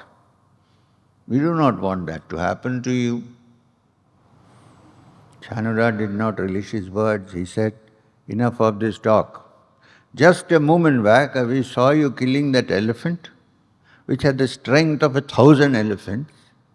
You are not a young child anyway, not in strength. We do not consider it an unfair fight if you both fight with us. You fight with me. Let Mushtika fight with your brother Balarama." "So be it," said Krishna. Both brothers stepped into the arena. Chanura came and stood before Krishna and Mushtika in front of Rama. Then what did they do? What do wrestlers do in it? They hit each other's thighs. And the fight began. It was so obviously an uneven fight that the women who had come there were filled with love and pity for the poor kids, who they were sure would be killed by these dreadful wrestlers of the king's court. So they said, "What an unfair fight this is. It is the duty of the king to stop this, or at least the wise men in the court, but they are all silent. What a sad state of affairs." One woman said, "Look at the strength of the wrestlers. Just look at roughened and hardened chest of Chanura, the fighter, and look at the soft and tender limbs of Krishna. One is like a mountain and the other is like a creeper growing out of it. It is the dearth of dharma which is evident in the court of King Kamsa, that he has allowed a fight like this." Citizens of Mathura did not dare to protest, since they were very afraid of the king. Even their words were spoken in whispers, because the intelligence bureau was everywhere. The spies of the king were everywhere. Krishna was just sparring with Chanura. First they just held their hands and had a little bit of. After a while, he made up his mind that he should kill him now. He looked around and saw the women of the city grieving for him, his defeat, nay, his death. Nanda and the Gopalas were equally upset since they knew the hatred Kamsa bore towards the two boys. Krishna looked at his father as if to say, "Don't worry." The bout went on. Chanura suddenly realized that the complexion of the game had changed entirely. So did Mushtika. There rained on Chanura blows which made him reel with pain, and his limbs felt as though they had been broken into 1,000 places. He went to some distance. From there he rushed suddenly towards Krishna like a hawk swooping on his prey and hit him on the chest. Unaffected by it, Krishna grabbed Chanura by his arm, lifted him up. That's a typical stance of wrestling, especially Indian wrestling. Lifted him aloft and twirled him, then dashed him to the ground. Almost at the same moment, the people saw Mushtika also fall to the ground. Both of them were dead. Rama then took Kutha into the arena and finished him off easily. Put one nice stranglehold and he croaked. It's not written here. Krishna had already killed Shala and Toshala, split into two effortlessly by him. Rest of the wrestling crowd just ran away from the spot. Rest of the wrestlers decided, this is not going to work, go back, ran. Gopala youngsters, who were the constant companions of Krishna and Rama, rushed to the arena and they all danced with joy, keeping time to music. The crowd joined, everyone except Kamsa, who found all his plans were going wrong. The elephant was gone, the wrestlers were gone. He had depended so much on them, killed by these ruffians from Vrindavan. He got up and signaled for the music to stop. There fell on the entire assembly a sudden silence. Kamsa spoke in a voice full of fury. Make haste to drive these wicked sons of Vasudeva. Confiscate all the wealth of the Gopalas. Capture this Nanda and place chains all around him. Put him in prison for life. Make all arrangements for the execution of Vasudeva, which deceived me. Also my father Ugrasena, the old man who thought fit to side with my enemies. Kamsa was still talking improper words, and Krishna could no longer bear it. He leaped to the entrance after covering the steps which led to it, quick, eager steps. He went towards the throne of Kamsa. He advanced fast towards the spot where Kamsa was standing. Seeing him so near, Kamsa became very afraid and falling back a step or two, drew his sword from its cover. He advanced towards Krishna with his sword waving above his head. Krishna caught hold of Kamsa like Garuda grasping a king cobra. He held him by the locks and the crown fell to the ground. From the dais he threw him on the ground. He held Kamsa's neck in two hands and crushed the life out of him. He then dragged his body on the ground. There arose a tremendous cry from the crowd. Kamsa had been afraid of Krishna. This made him think of Krishna all the time, while drinking, while talking, while walking, while sleeping, even while breathing. And so when he died, the Lord made him attain the state called Sarupya. There are several yogas prescribed to attain the feet of the Lord. One of them is Sambrama Yoga, wherein the Lord is hated. And because of the hatred, the hater thinks of the Lord all the time and reaches him in the end. Hiranya was one of the many who practiced this Sambrama Yoga. You know Hiranya. Kamsa's brothers were 8 in number. They were Kanka, Nagrodha, and 6 more. They were incensed by the killing of their brother and they rushed to Krishna. Rama blocked their progress. He'd taken a huge iron pestle which was lying by. Within minutes they were all destroyed.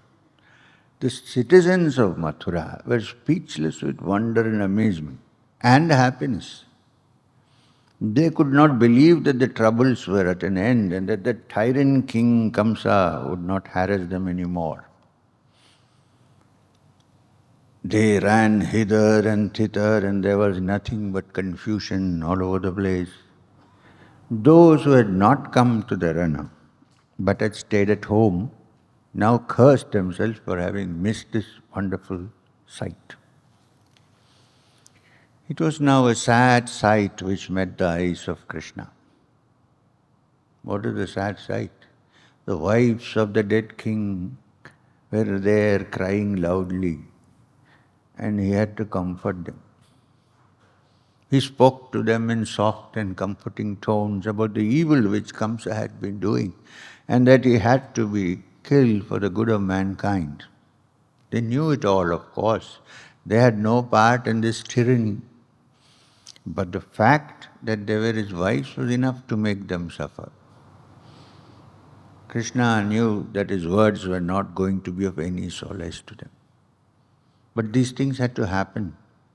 But for these wives of Kamsa and a few loyal servants, the entire palace and the entire city of Mathura was full of joy and happiness of freedom from the fear of a wicked king and his caprices.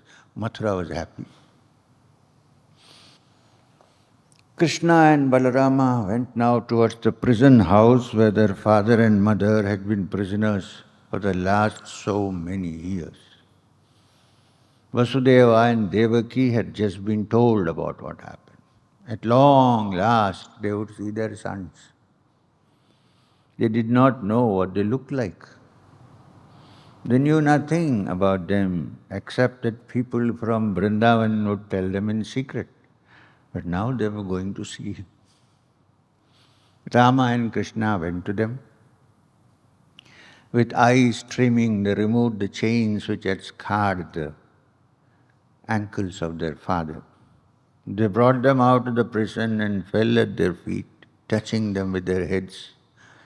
Vasudeva and Devaki knew that their sons were incarnations of Narayana. So when Narayana himself was saluting them, they felt embarrassed and did not know how to react. After a moment's hesitation, they lifted up the boys and embraced them. Krishna realized that his parents would not behave with them naturally as they were aware of his divinity now. So he told himself, these two unfortunate beings have never known what it is to be parents. Every time a child was born, they had to lose it. When I was born, they were made by me to realize that their child was Narayana. And that knowledge is still in their minds. And my recent actions have served to make them more sure of my divinity. Their faith in me as God is now established more firmly. They are highly evolved souls who can grasp the truth about me. I will therefore never be able to get the love of a parent from either of them. They will love me as the Lord. I will not get the love which parents have for the child. The love a bhakta has for his God is not as dear to me as the love of a father or a mother. I had Nanda and Yashoda in the Brindavan days. It is but right that Rama and I should satisfy the ache in the minds of these two by teaching them to love us as parents and not as devotees. Krishna therefore cast on them his spell, his Maya. And when they were quite under the spell, he said, indeed, we have been unfortunate all these days. Because of this villain, you could not have us with you during your childhood. Because of this villain, you could not play pranks with us. You could not enjoy with us. You did not have the good fortune which ordinary men and women have. As for us, we were denied the simple privilege of being brought up by my father and mother. He says mother and father. That one owes to one's father and mother the service with which we should clear the debt we owe you has not been possible for us all these years because of the whims of fate. It is said in the holy books that one, even if he is cleverer than his father, should take care of his aged father and mother in their old age. One who does not care for them or for his wife, his child or his preceptor, or anyone who is in trouble, such a son, they say, is like a dead man even if he breathes. We have never had the opportunity to serve you all these years, and they have been wasted. But it was not because we wanted it so. Please let us make up for it for the last time and give us the honor of serving you day and night. Let's do that. Listening to the words of Krishna was the personification of Maya. The old couple were once more subject to the spell cast by him, and they talked to their children as though they had been ordinary children and not divine beings. They forgot that some time back they had felt their divinity. They placed the sons on their laps and with tears in their eyes carried them, all because Krishna. I think this Krishna loves when people treat them like ordinary. Seems to be like that. What do you think?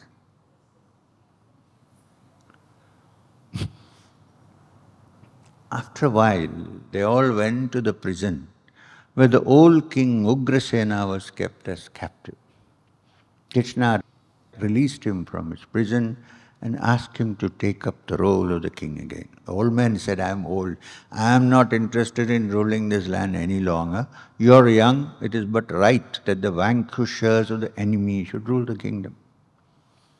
Krishna spoke very humbly and said, you seem to have forgotten the curse of Yayati, our ancestor. No Yadava is allowed to sit on a throne. I will be by your side. So will my brother. We will both help you to rule the king. In short, he said, we will never become kings, we will be kingmakers. Krishna then collected the many Rishnis, Andhakas, Yadavas, Madhus, Dasharaha, and others who had fled from there because of the dread of Kamsa. Once again, they were made to live in peace and comfort. Mathura once again became a happy city, like it was before the day of Devaki's wedding, when the voice from the heaven had upset the peace and joy that was in the heart of Kamsa. Some days passed. It was time for Nanda to go back to Vrindavan. Krishna had a very difficult task ahead of him. He embraced his erstwhile father and spoke in a voice choked with tears. Yeah, you see the Supreme Being, the all-pervading Brahman, talking with tears, and his voice choked with tears. Interesting. He said, dear father, We have been your sons ever since we were aware of our surroundings. We have never known another father and mother. Only the love of parents is unselfish, and such love was showered on us by you. One does not have to be born as a son to be treated as a son. We know that. It is not easy to say farewell to you. Please tell everyone at home that we will be coming there. After comforting these people here for a space of time, tell of them.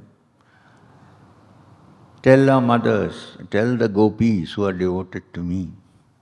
Krishna embraced his companions one by one. They all sobbed their hearts out. And when they realized that Krishna was no longer theirs, that he had other claimants to his affection, they now knew that the days of playing and grazing the cows were all lost in the past. The days when they listened to the music of the flute, which would bring all the cows together, the days when they made him bring fruits from the forest nearby, and the days when the forest fire nearly burned them up, they thought of the many things which had happened when they had Krishna by their side.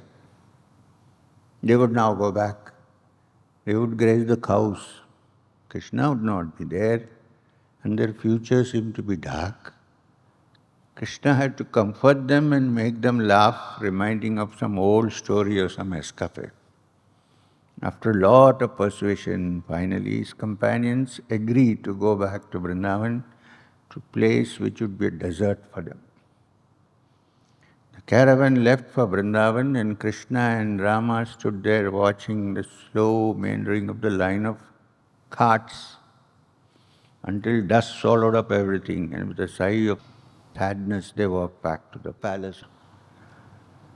The boyhood was over. Now they had to befit themselves to be princes.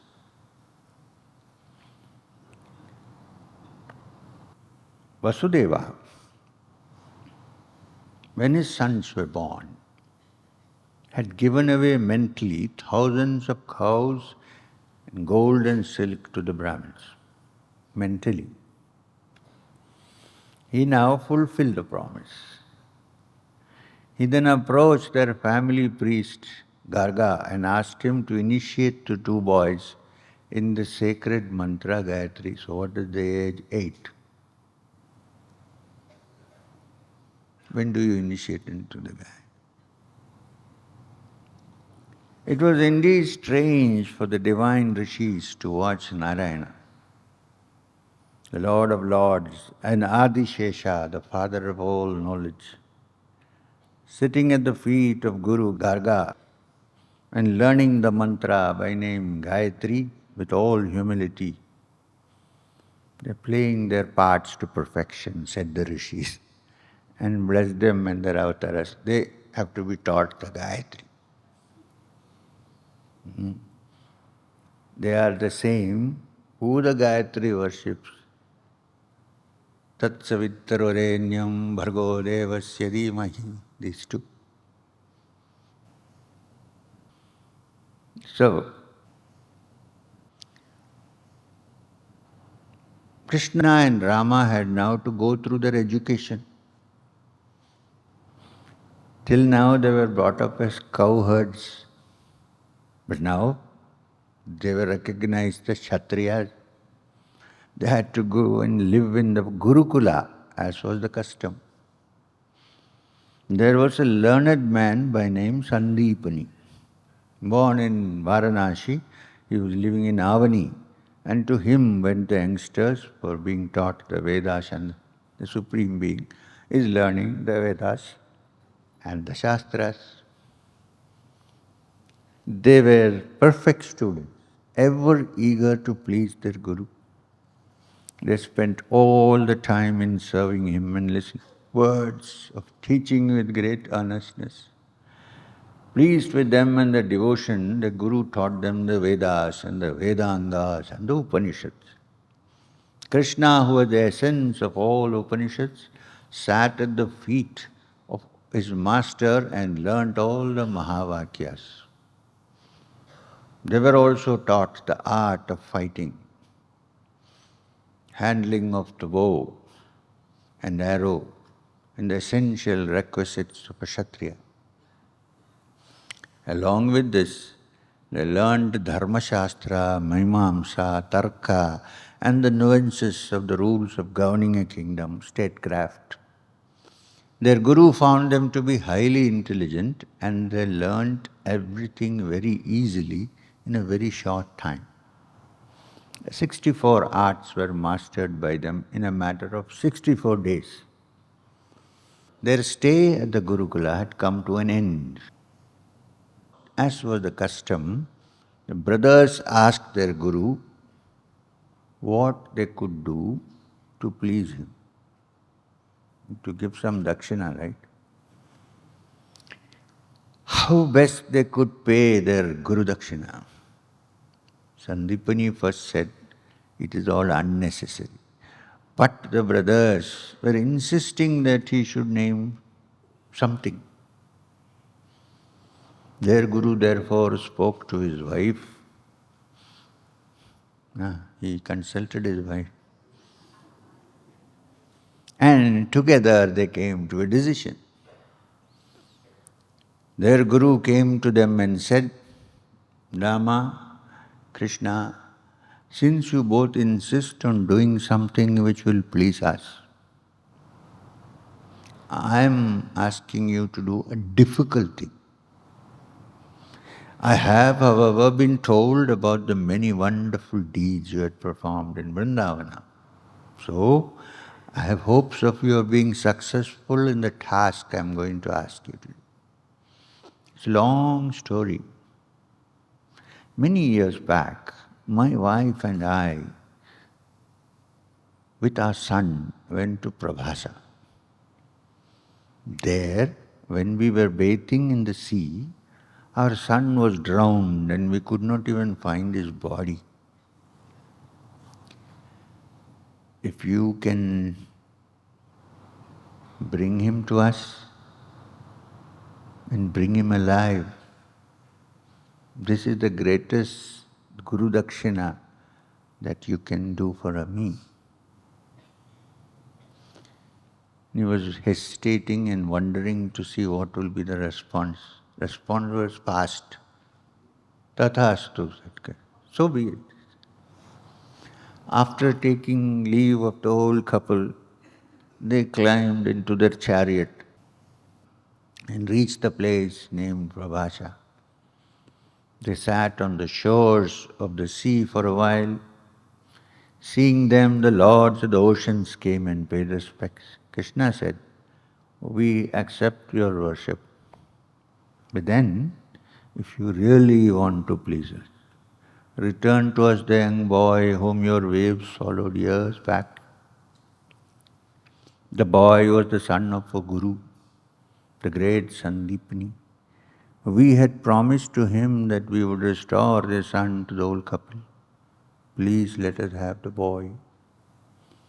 The king of the ocean said, Krishna, my lord, I am innocent.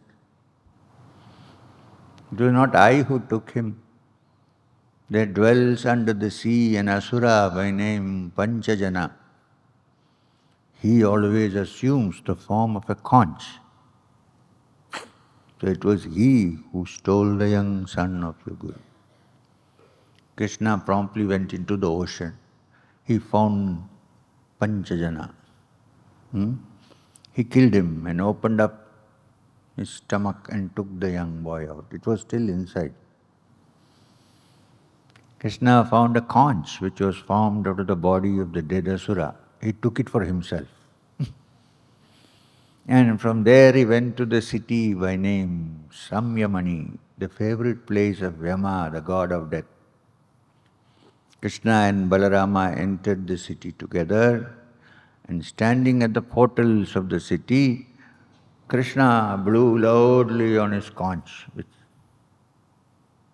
which he called Panchajanya, meaning born of Panchajana, the asura. Maybe many people don't know this, why it's called Panchajanya. It's not the name of a Hindi magazine. Okay. So, not only that, okay. So, he blew on the Panchajanya. Emma heard the notes of the conch and rushed out to receive Rama and Krishna. After worshipping them, he stood with folded palms and said, "What will I have to do to please the Lord of Lords?" Krishna said, "O King of the dead, please do me a favor. We have promised to restore to our Guru the dead son who was drowned in the sea at Prabhasa. This is the dakshina we have been asked to pay, and I am sure with your help we can do." Charmed by his gentle words and at the same time his commanding words, Yama said, "Certainly, my lord, can be done." Yama then asked his servants to bring the son of Sandipani. Krishna took him with them, and Yama gave back his soul. They took their son to their guru Sandipani and his wife. Old man could not speak for joy. After a while he composed himself and said, "I have been the most fortunate among all gurus. I am sure no one has had such a pleasing dakshina from his disciples as I have been given. With you both as my disciples, I have been cured of the disease which are led by desire. You are great heroes and go home laden with my blessings. Infinite will be your fame forever." So Krishna and Rama took leave of the old couple and of their new companions in Gurukula and came to Mathura.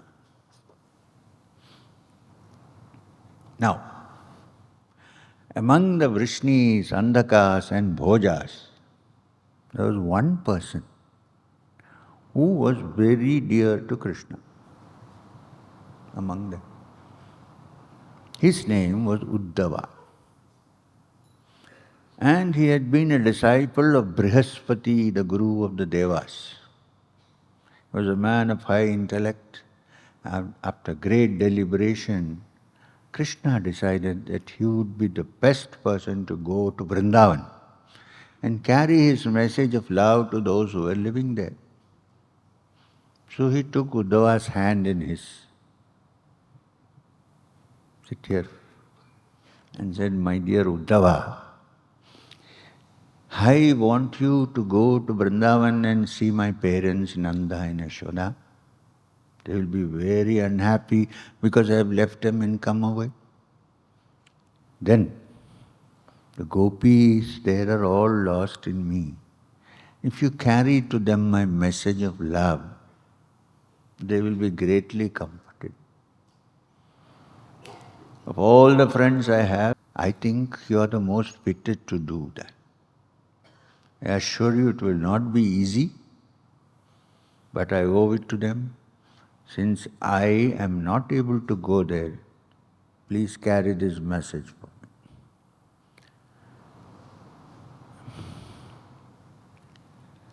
So Uddhava said, "Tell me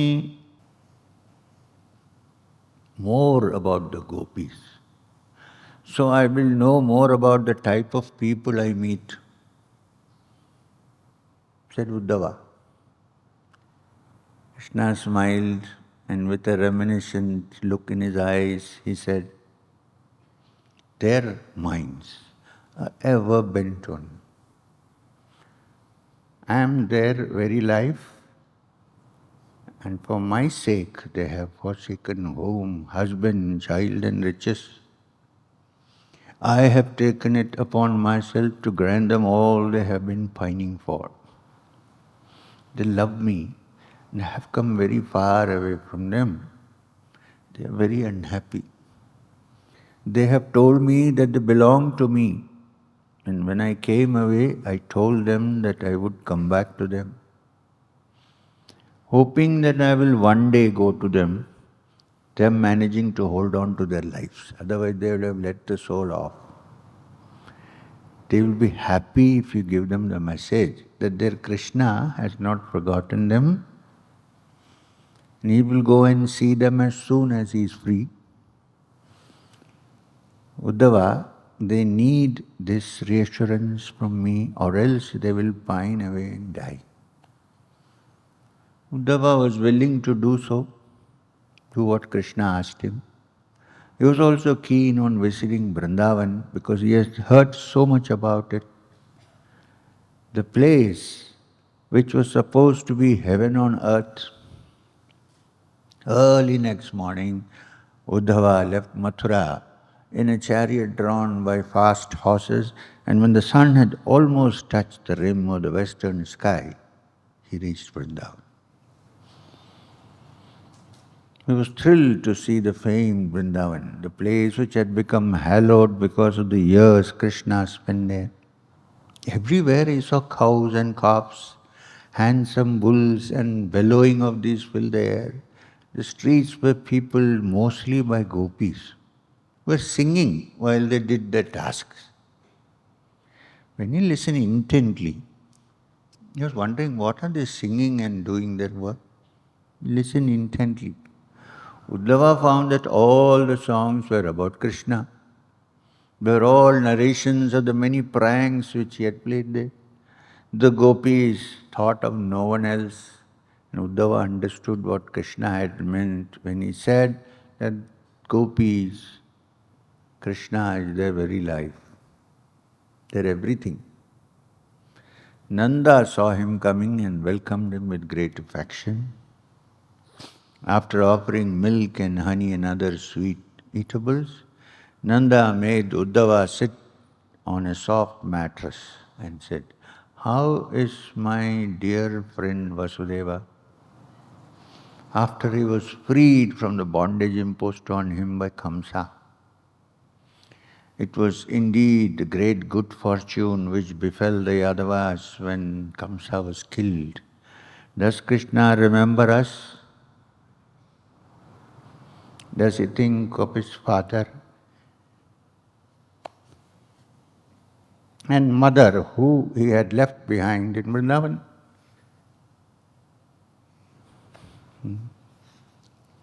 Here the voice of Nanda was choked with tears and he stopped talking. From the door across, Uddhava could hear muted sobbing, and he knew that Yashoda was not far away.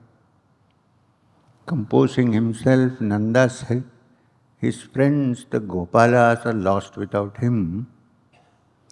They no longer find it exciting to go out grazing the cows. The cows miss him and the music of his flute. I have often seen them go to the nipa tree under which he would usually stand while playing the flute. There the cows wander about, sniffing the ground and the foot of the tree, and they move piteously. If only Krishna could hear them call, I am sure he will leave Mathura and come here. The slopes of Govardhana are not half as green as they used to be. The hill itself seems to weep silently since the Lord left. Ask him to come and stay with us, at least for a while, so that the ache in the heart of each one of us is assuaged. Nanda wiped his eyes with his upper cloth and sat silent, thinking of Krishna and his many leelas which he performed in Vrindavan. Uddhava could hear the sobbing of Yashoda. Every word spoken by Nanda only made her sob more. Uddhava spoke softly to them, and his manner was very gentle. He said, "Fortunate indeed are you. Fortunate is this Vrindavan, since you had the privilege of having Krishna with you all these years. You know the purpose of the birth of Rama and Krishna. on this earth. They have been born for the protection of the world. At the same time, for its destruction. They are Purusha and the manifestation of Purusha. They are the absolute truth. And so on and so on. When such is the case, need I say about you? You love Krishna. The Parama Purusha, who is Krishna, is ever in your hearts and your thoughts. So you are blessed. You are also forever in his heart. Krishna has sent me to you with a message. He said, I will soon be in Vrindavan to see all of you. He will never go back on his word. He will be coming to you.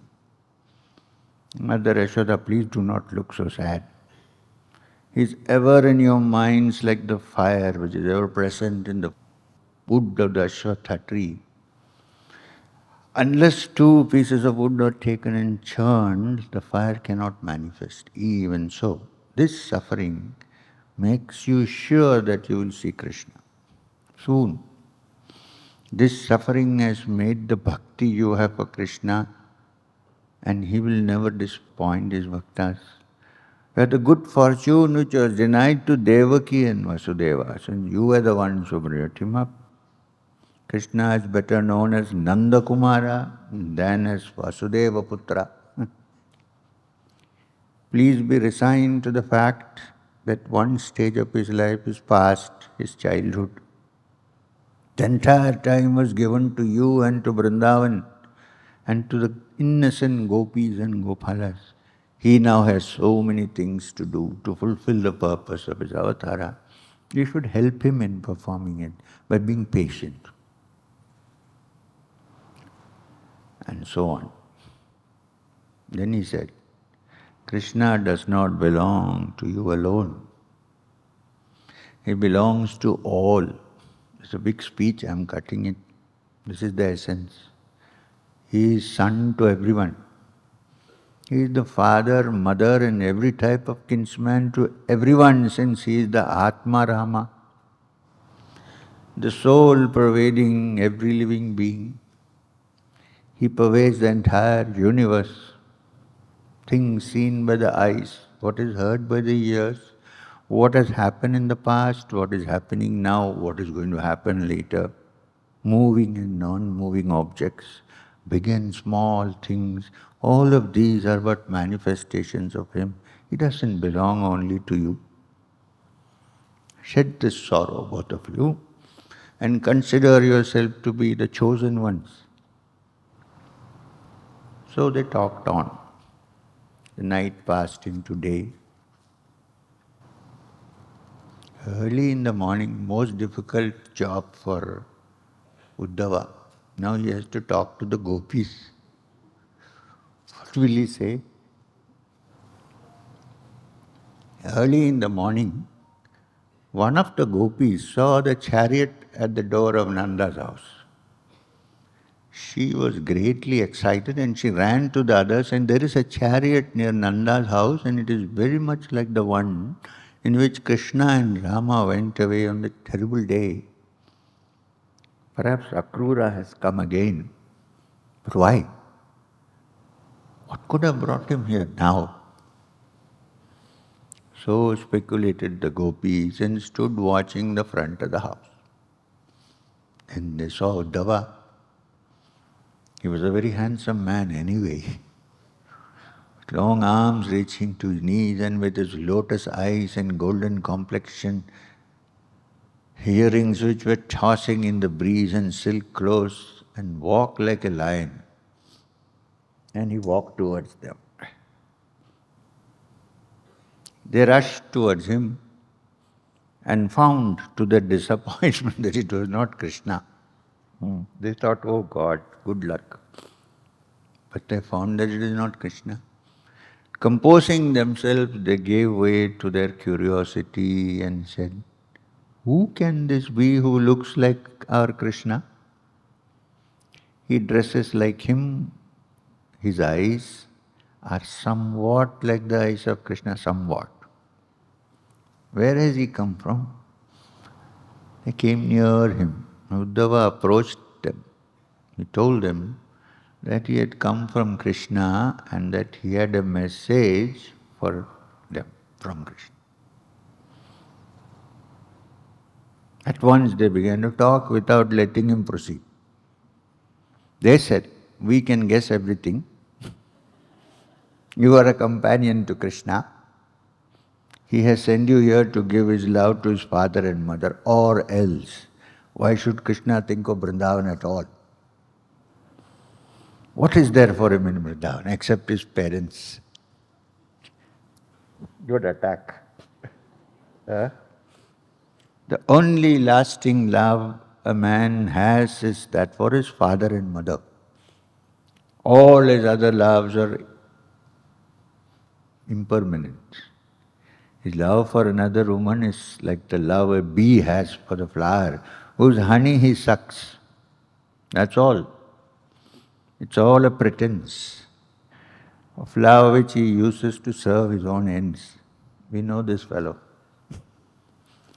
Lovers abandon the women. They have love like a Vishya does a man who has no wealth.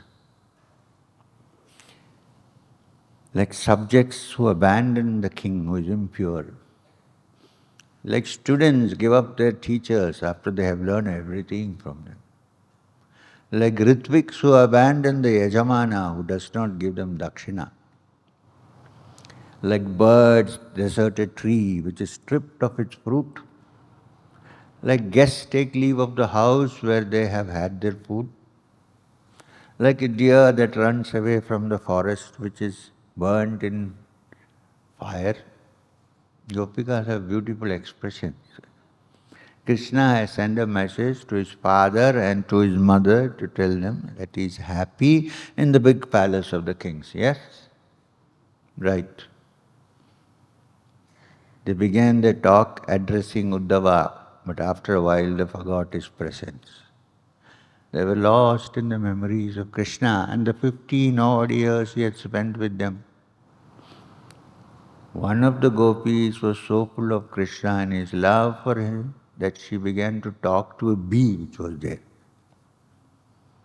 She began to address it as if it were a message from Krishna, messenger from Krishna, to the bee.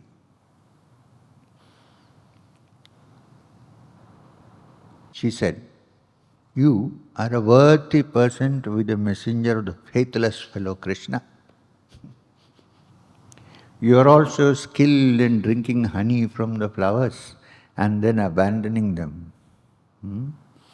I know you were till a moment ago sucking the honey from the flowers which the women were wearing.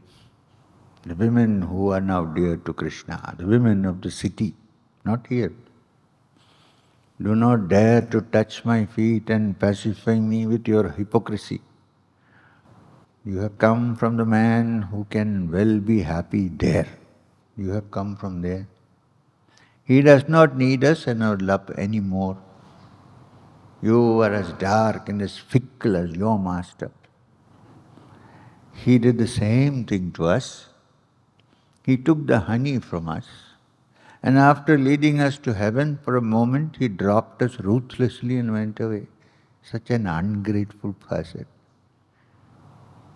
How is it possible for Lakshmi to worship him so constantly? Poor woman.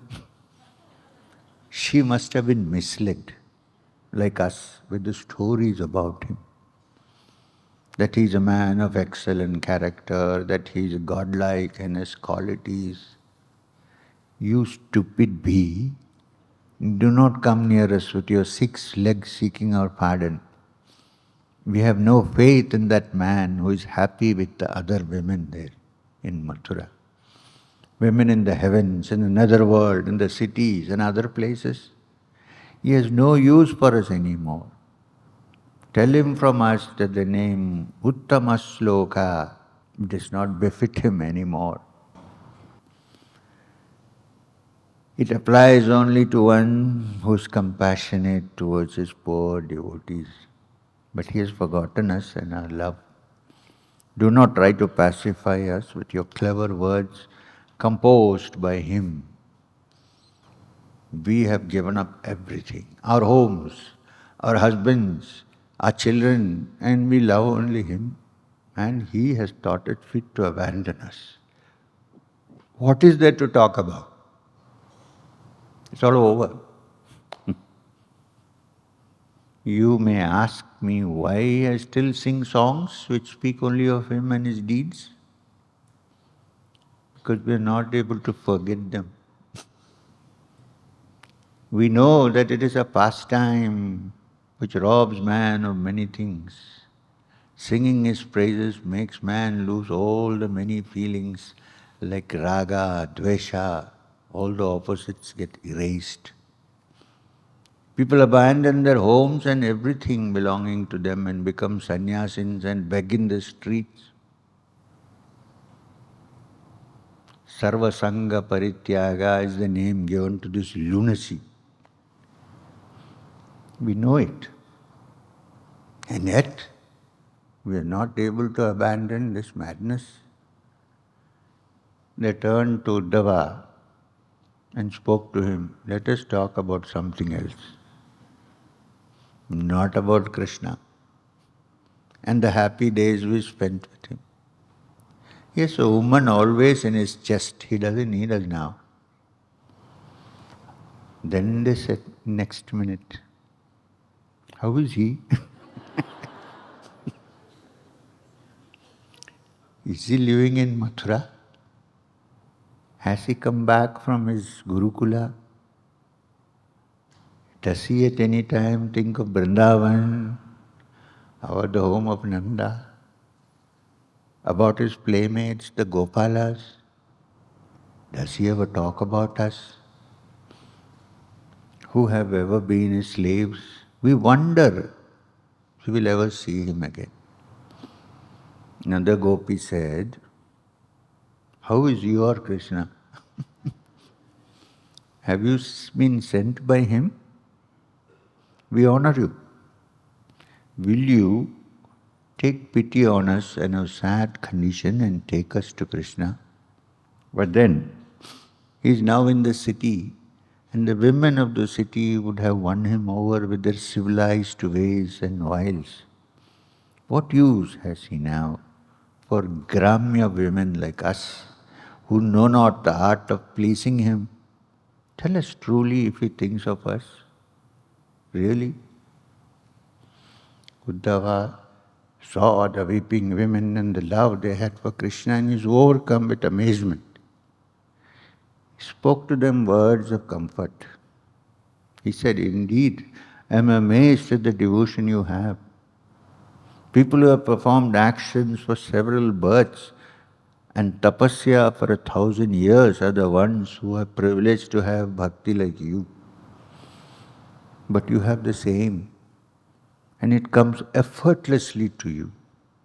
When I see your devotion, I feel I have been purified as if I have bathed in holy waters. Krishna has not forgotten you. He thinks of you all the time and has asked me to give you this message. My dear Gopis, I know how hard it is for you to live without me, but believe me, this your parting for me is only a parting of the bodies. My soul and yours are always one. Let me try and tell you some facts about me. I am the Atma Rama of everyone, and etc., etc., etc. The rishis have attained oneness through Ashtanga Yoga. I am also getting fed up of Krishna. This separation from me is good for you, and so on and so on. Then the last, this separation from me is good for you. Imagine. It will make your love for me more intense. Your thoughts of me will become more constant. The love for a distant object is always greater than what one has in his hand. Please do not even for a moment think that I have abandoned you, that I have forgotten you. It can never be. I will never forget you, and my love for you is as same as before. when I was with you in Brindavan. Be comforted by my words and remember you will reach me quickly. Great difficulty. The Gopis comforted themselves by the words of Krishna as conveyed by Uddhava. They could not follow half the words which Uddhava spoke. But they understood one thing. Their Krishna had not forgotten them and he had sent a messenger just for the sake of bringing them news, comforting news that he loved them. Uddhava spent some time in Vrindavan and all the time he heard about the many deeds of Krishna. Yet nothing but respect, admiration and affection for the Gopis. After some time, he took leave of Nanda and Yashoda and all the inmates of Brindavan. Uddhava then went back to Mathura and reached the presence of Krishna. He told him about all the many things which had happened in Vrindavan. Krishna remembered his promise to Trivakra, the Sairandri. Once he went to the house of Uddhava, from there he went to her house. It was decorated. No wonder the Gopis said he has found somebody. It was decorated with beautiful ornaments, and Trivakra was speechless with joy when she found Krishna at her house. She offered seats covered with costly silks to both of them.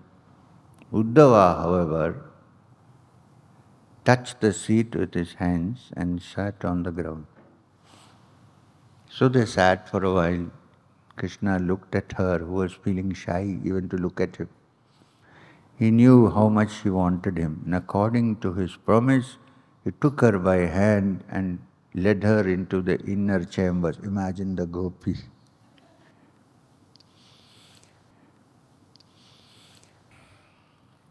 Akrura sent to Hastina. Krishna would sit by the side of his parents and listen to them while they recounted to him about the happenings in Mathura and their families and so on. My son, says Vasudeva, you must meet all your relatives, your uncles, your aunts, who are many in number. He told them about his sisters. One of them had been given away by their father Shura to his friend Kunti Bhoja, who had no children. And this girl was named Pritha and was named Kunti after her adoption. Kunti was very beautiful and extremely sweet-natured. In course of time, she was given in marriage to Pandu, the prince of the Kuru house. The Kauravas were cousins to the Yadava clan. Yadu, their ancestor, and Kuru, the ancestor of the Kauravas, had been brothers, the sons of Yayati, the famed monarch of the lunar race. Pandu had a brother by name Dhritarashtra and he was blind, born blind. So it was Pandu who had to manage the kingdom, assisted by his grandsire. Devavrata was better known as Bhishma, since he had taken a terrible oath of celibacy for the sake of his father's pleasure. Pandu had preferred to stay in the forest with his two wives Kunti and Madri. He died there in the forest, and his children, 5 of them, had come to Hastinapura, the capital of the kings of Chandravamsha. They were accompanied by their mother Kunti. Other wife Madri had ascended the funeral pyre with her lord. After recounting the entire story to his sons, Vasudeva said, I hear that things are not very pleasant for my sister and her sons in Hastinapura. Dhritarashtra's son Duryodhana resents the coming of his cousins, but his brothers, and is said to be ill-treating the sons of Kunti. I was so full of misery myself all these years to think of it. That you have come and you have saved the Yadava clan from the tyranny of Kamsa. I think the time has come when you should begin to interest yourself in their welfare. You should try and help my sister and save her from her unhappy position. We will look into this at once, Father, said Krishna. Krishna decided to send Akrura to Hastina to find out what was happening there. He went to Akrura's house accompanied by Rama and Uddhava. Now Akrura has become a good friend. As for Akrura, the moment he saw the brothers, he was thrilled. He washed their feet, etc., began to massage them with his hands. Tears were flowing from his eyes. He composed himself and said, "How can I express the joy you have given us by destroying Kamsa?" and so on and so forth.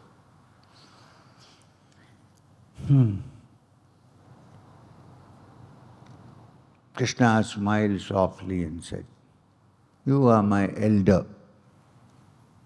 and you are my uncle. We are like sons to you. You should love us and protect us like parents do. The celestial beings who go by the name of Devas are in reality bent on only one thing, getting their way in everything. They're selfish. It's only the wise and holy men on this earth who by their selfless wisdom excel the gods of the heavens, who deserve to be called worthy of worship. It is men like you who should be worshipped. Waters are holy. They are called tirthas, and they are said to purify those who bathe in them. Idols are made of stone and even of mud, and God dwells in them. By worshipping these men become pure. But these two purifications take a long time. Man does not attain absolute purity at once. It is a penance he has to perform. However, the sight of a selfless holy man is capable of purifying a man at once. We are indeed fortunate to have you as our kinsman and our well-wisher. He's saying this to whom? To Akrura. They sat talking about many things, and finally Krishna brought the conversation to Hastina. And he said, "I have heard that our cousins the Pandavas are not happy in Hastina. Duryodhana seems to be jealous of them, and he is said to harass them and his father, though he is his uncle, and does not look kindly on the young men. He is reported to be countenancing the atrocities committed by his son. My father has asked me to help his sister Kunti and her sons. But before I meet them, I would like to go to Hastina as an ordinary visitor and find out the true state of affairs. You are a diplomat, and you can, with discretion, find out the real state of affairs.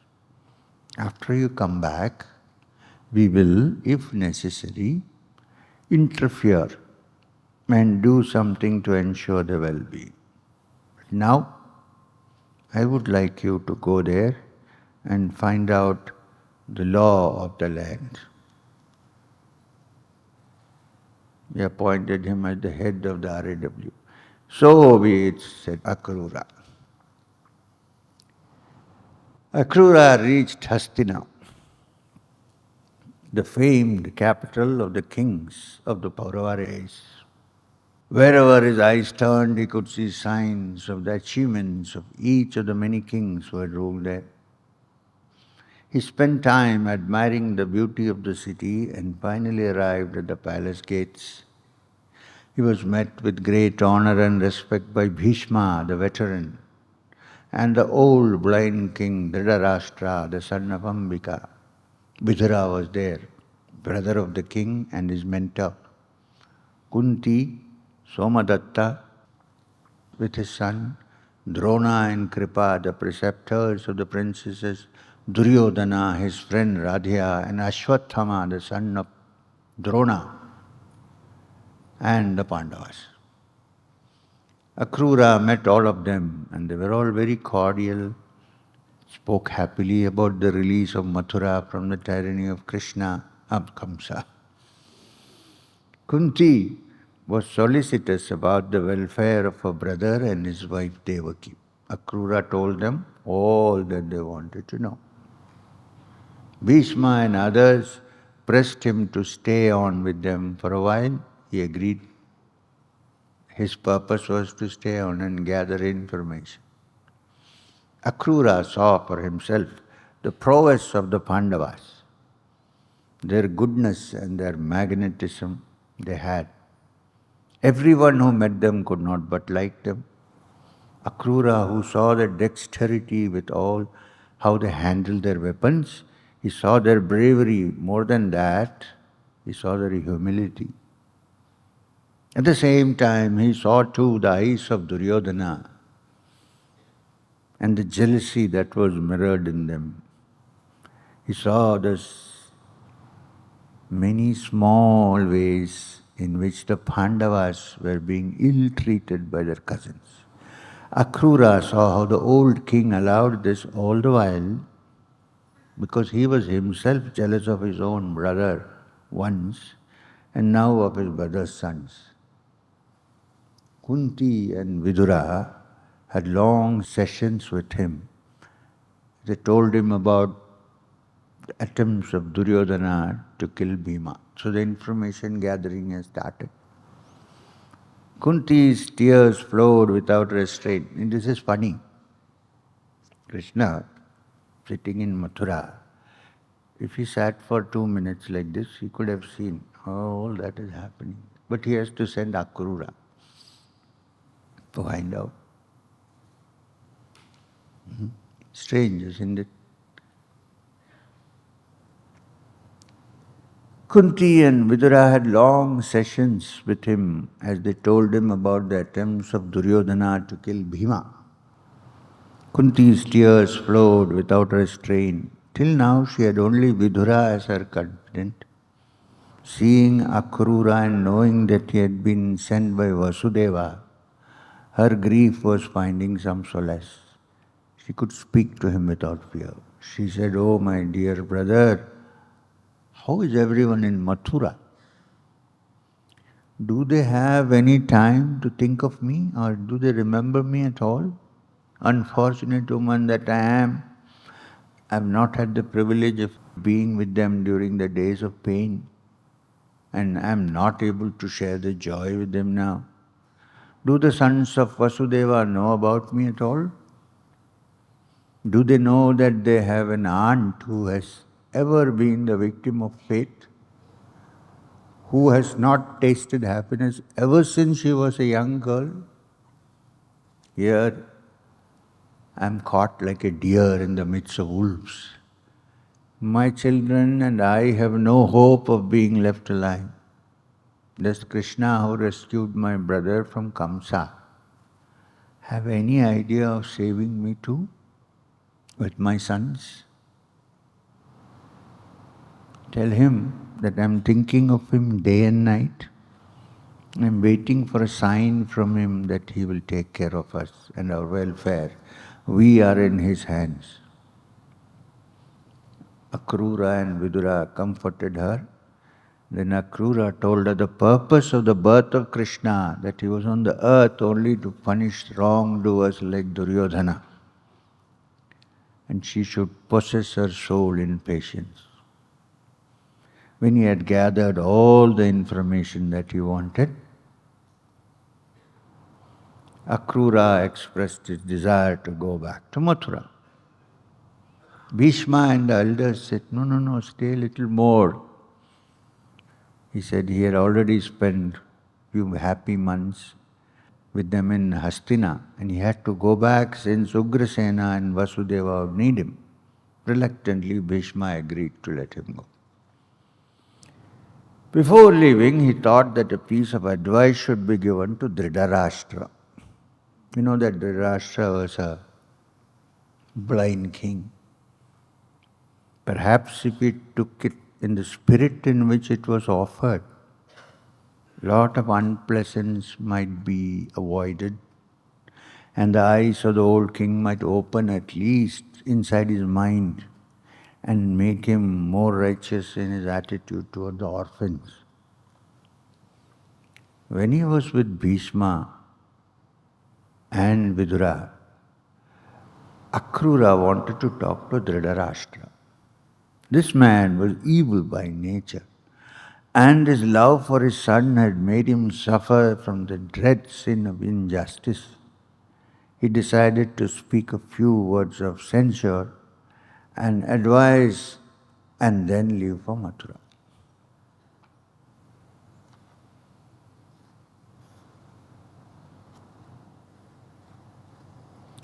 Akrura's advice to Dhritarashtra we will do after I come back.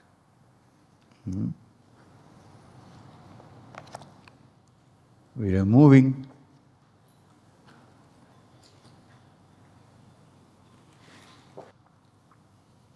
Hari Narayan, Hari Hari,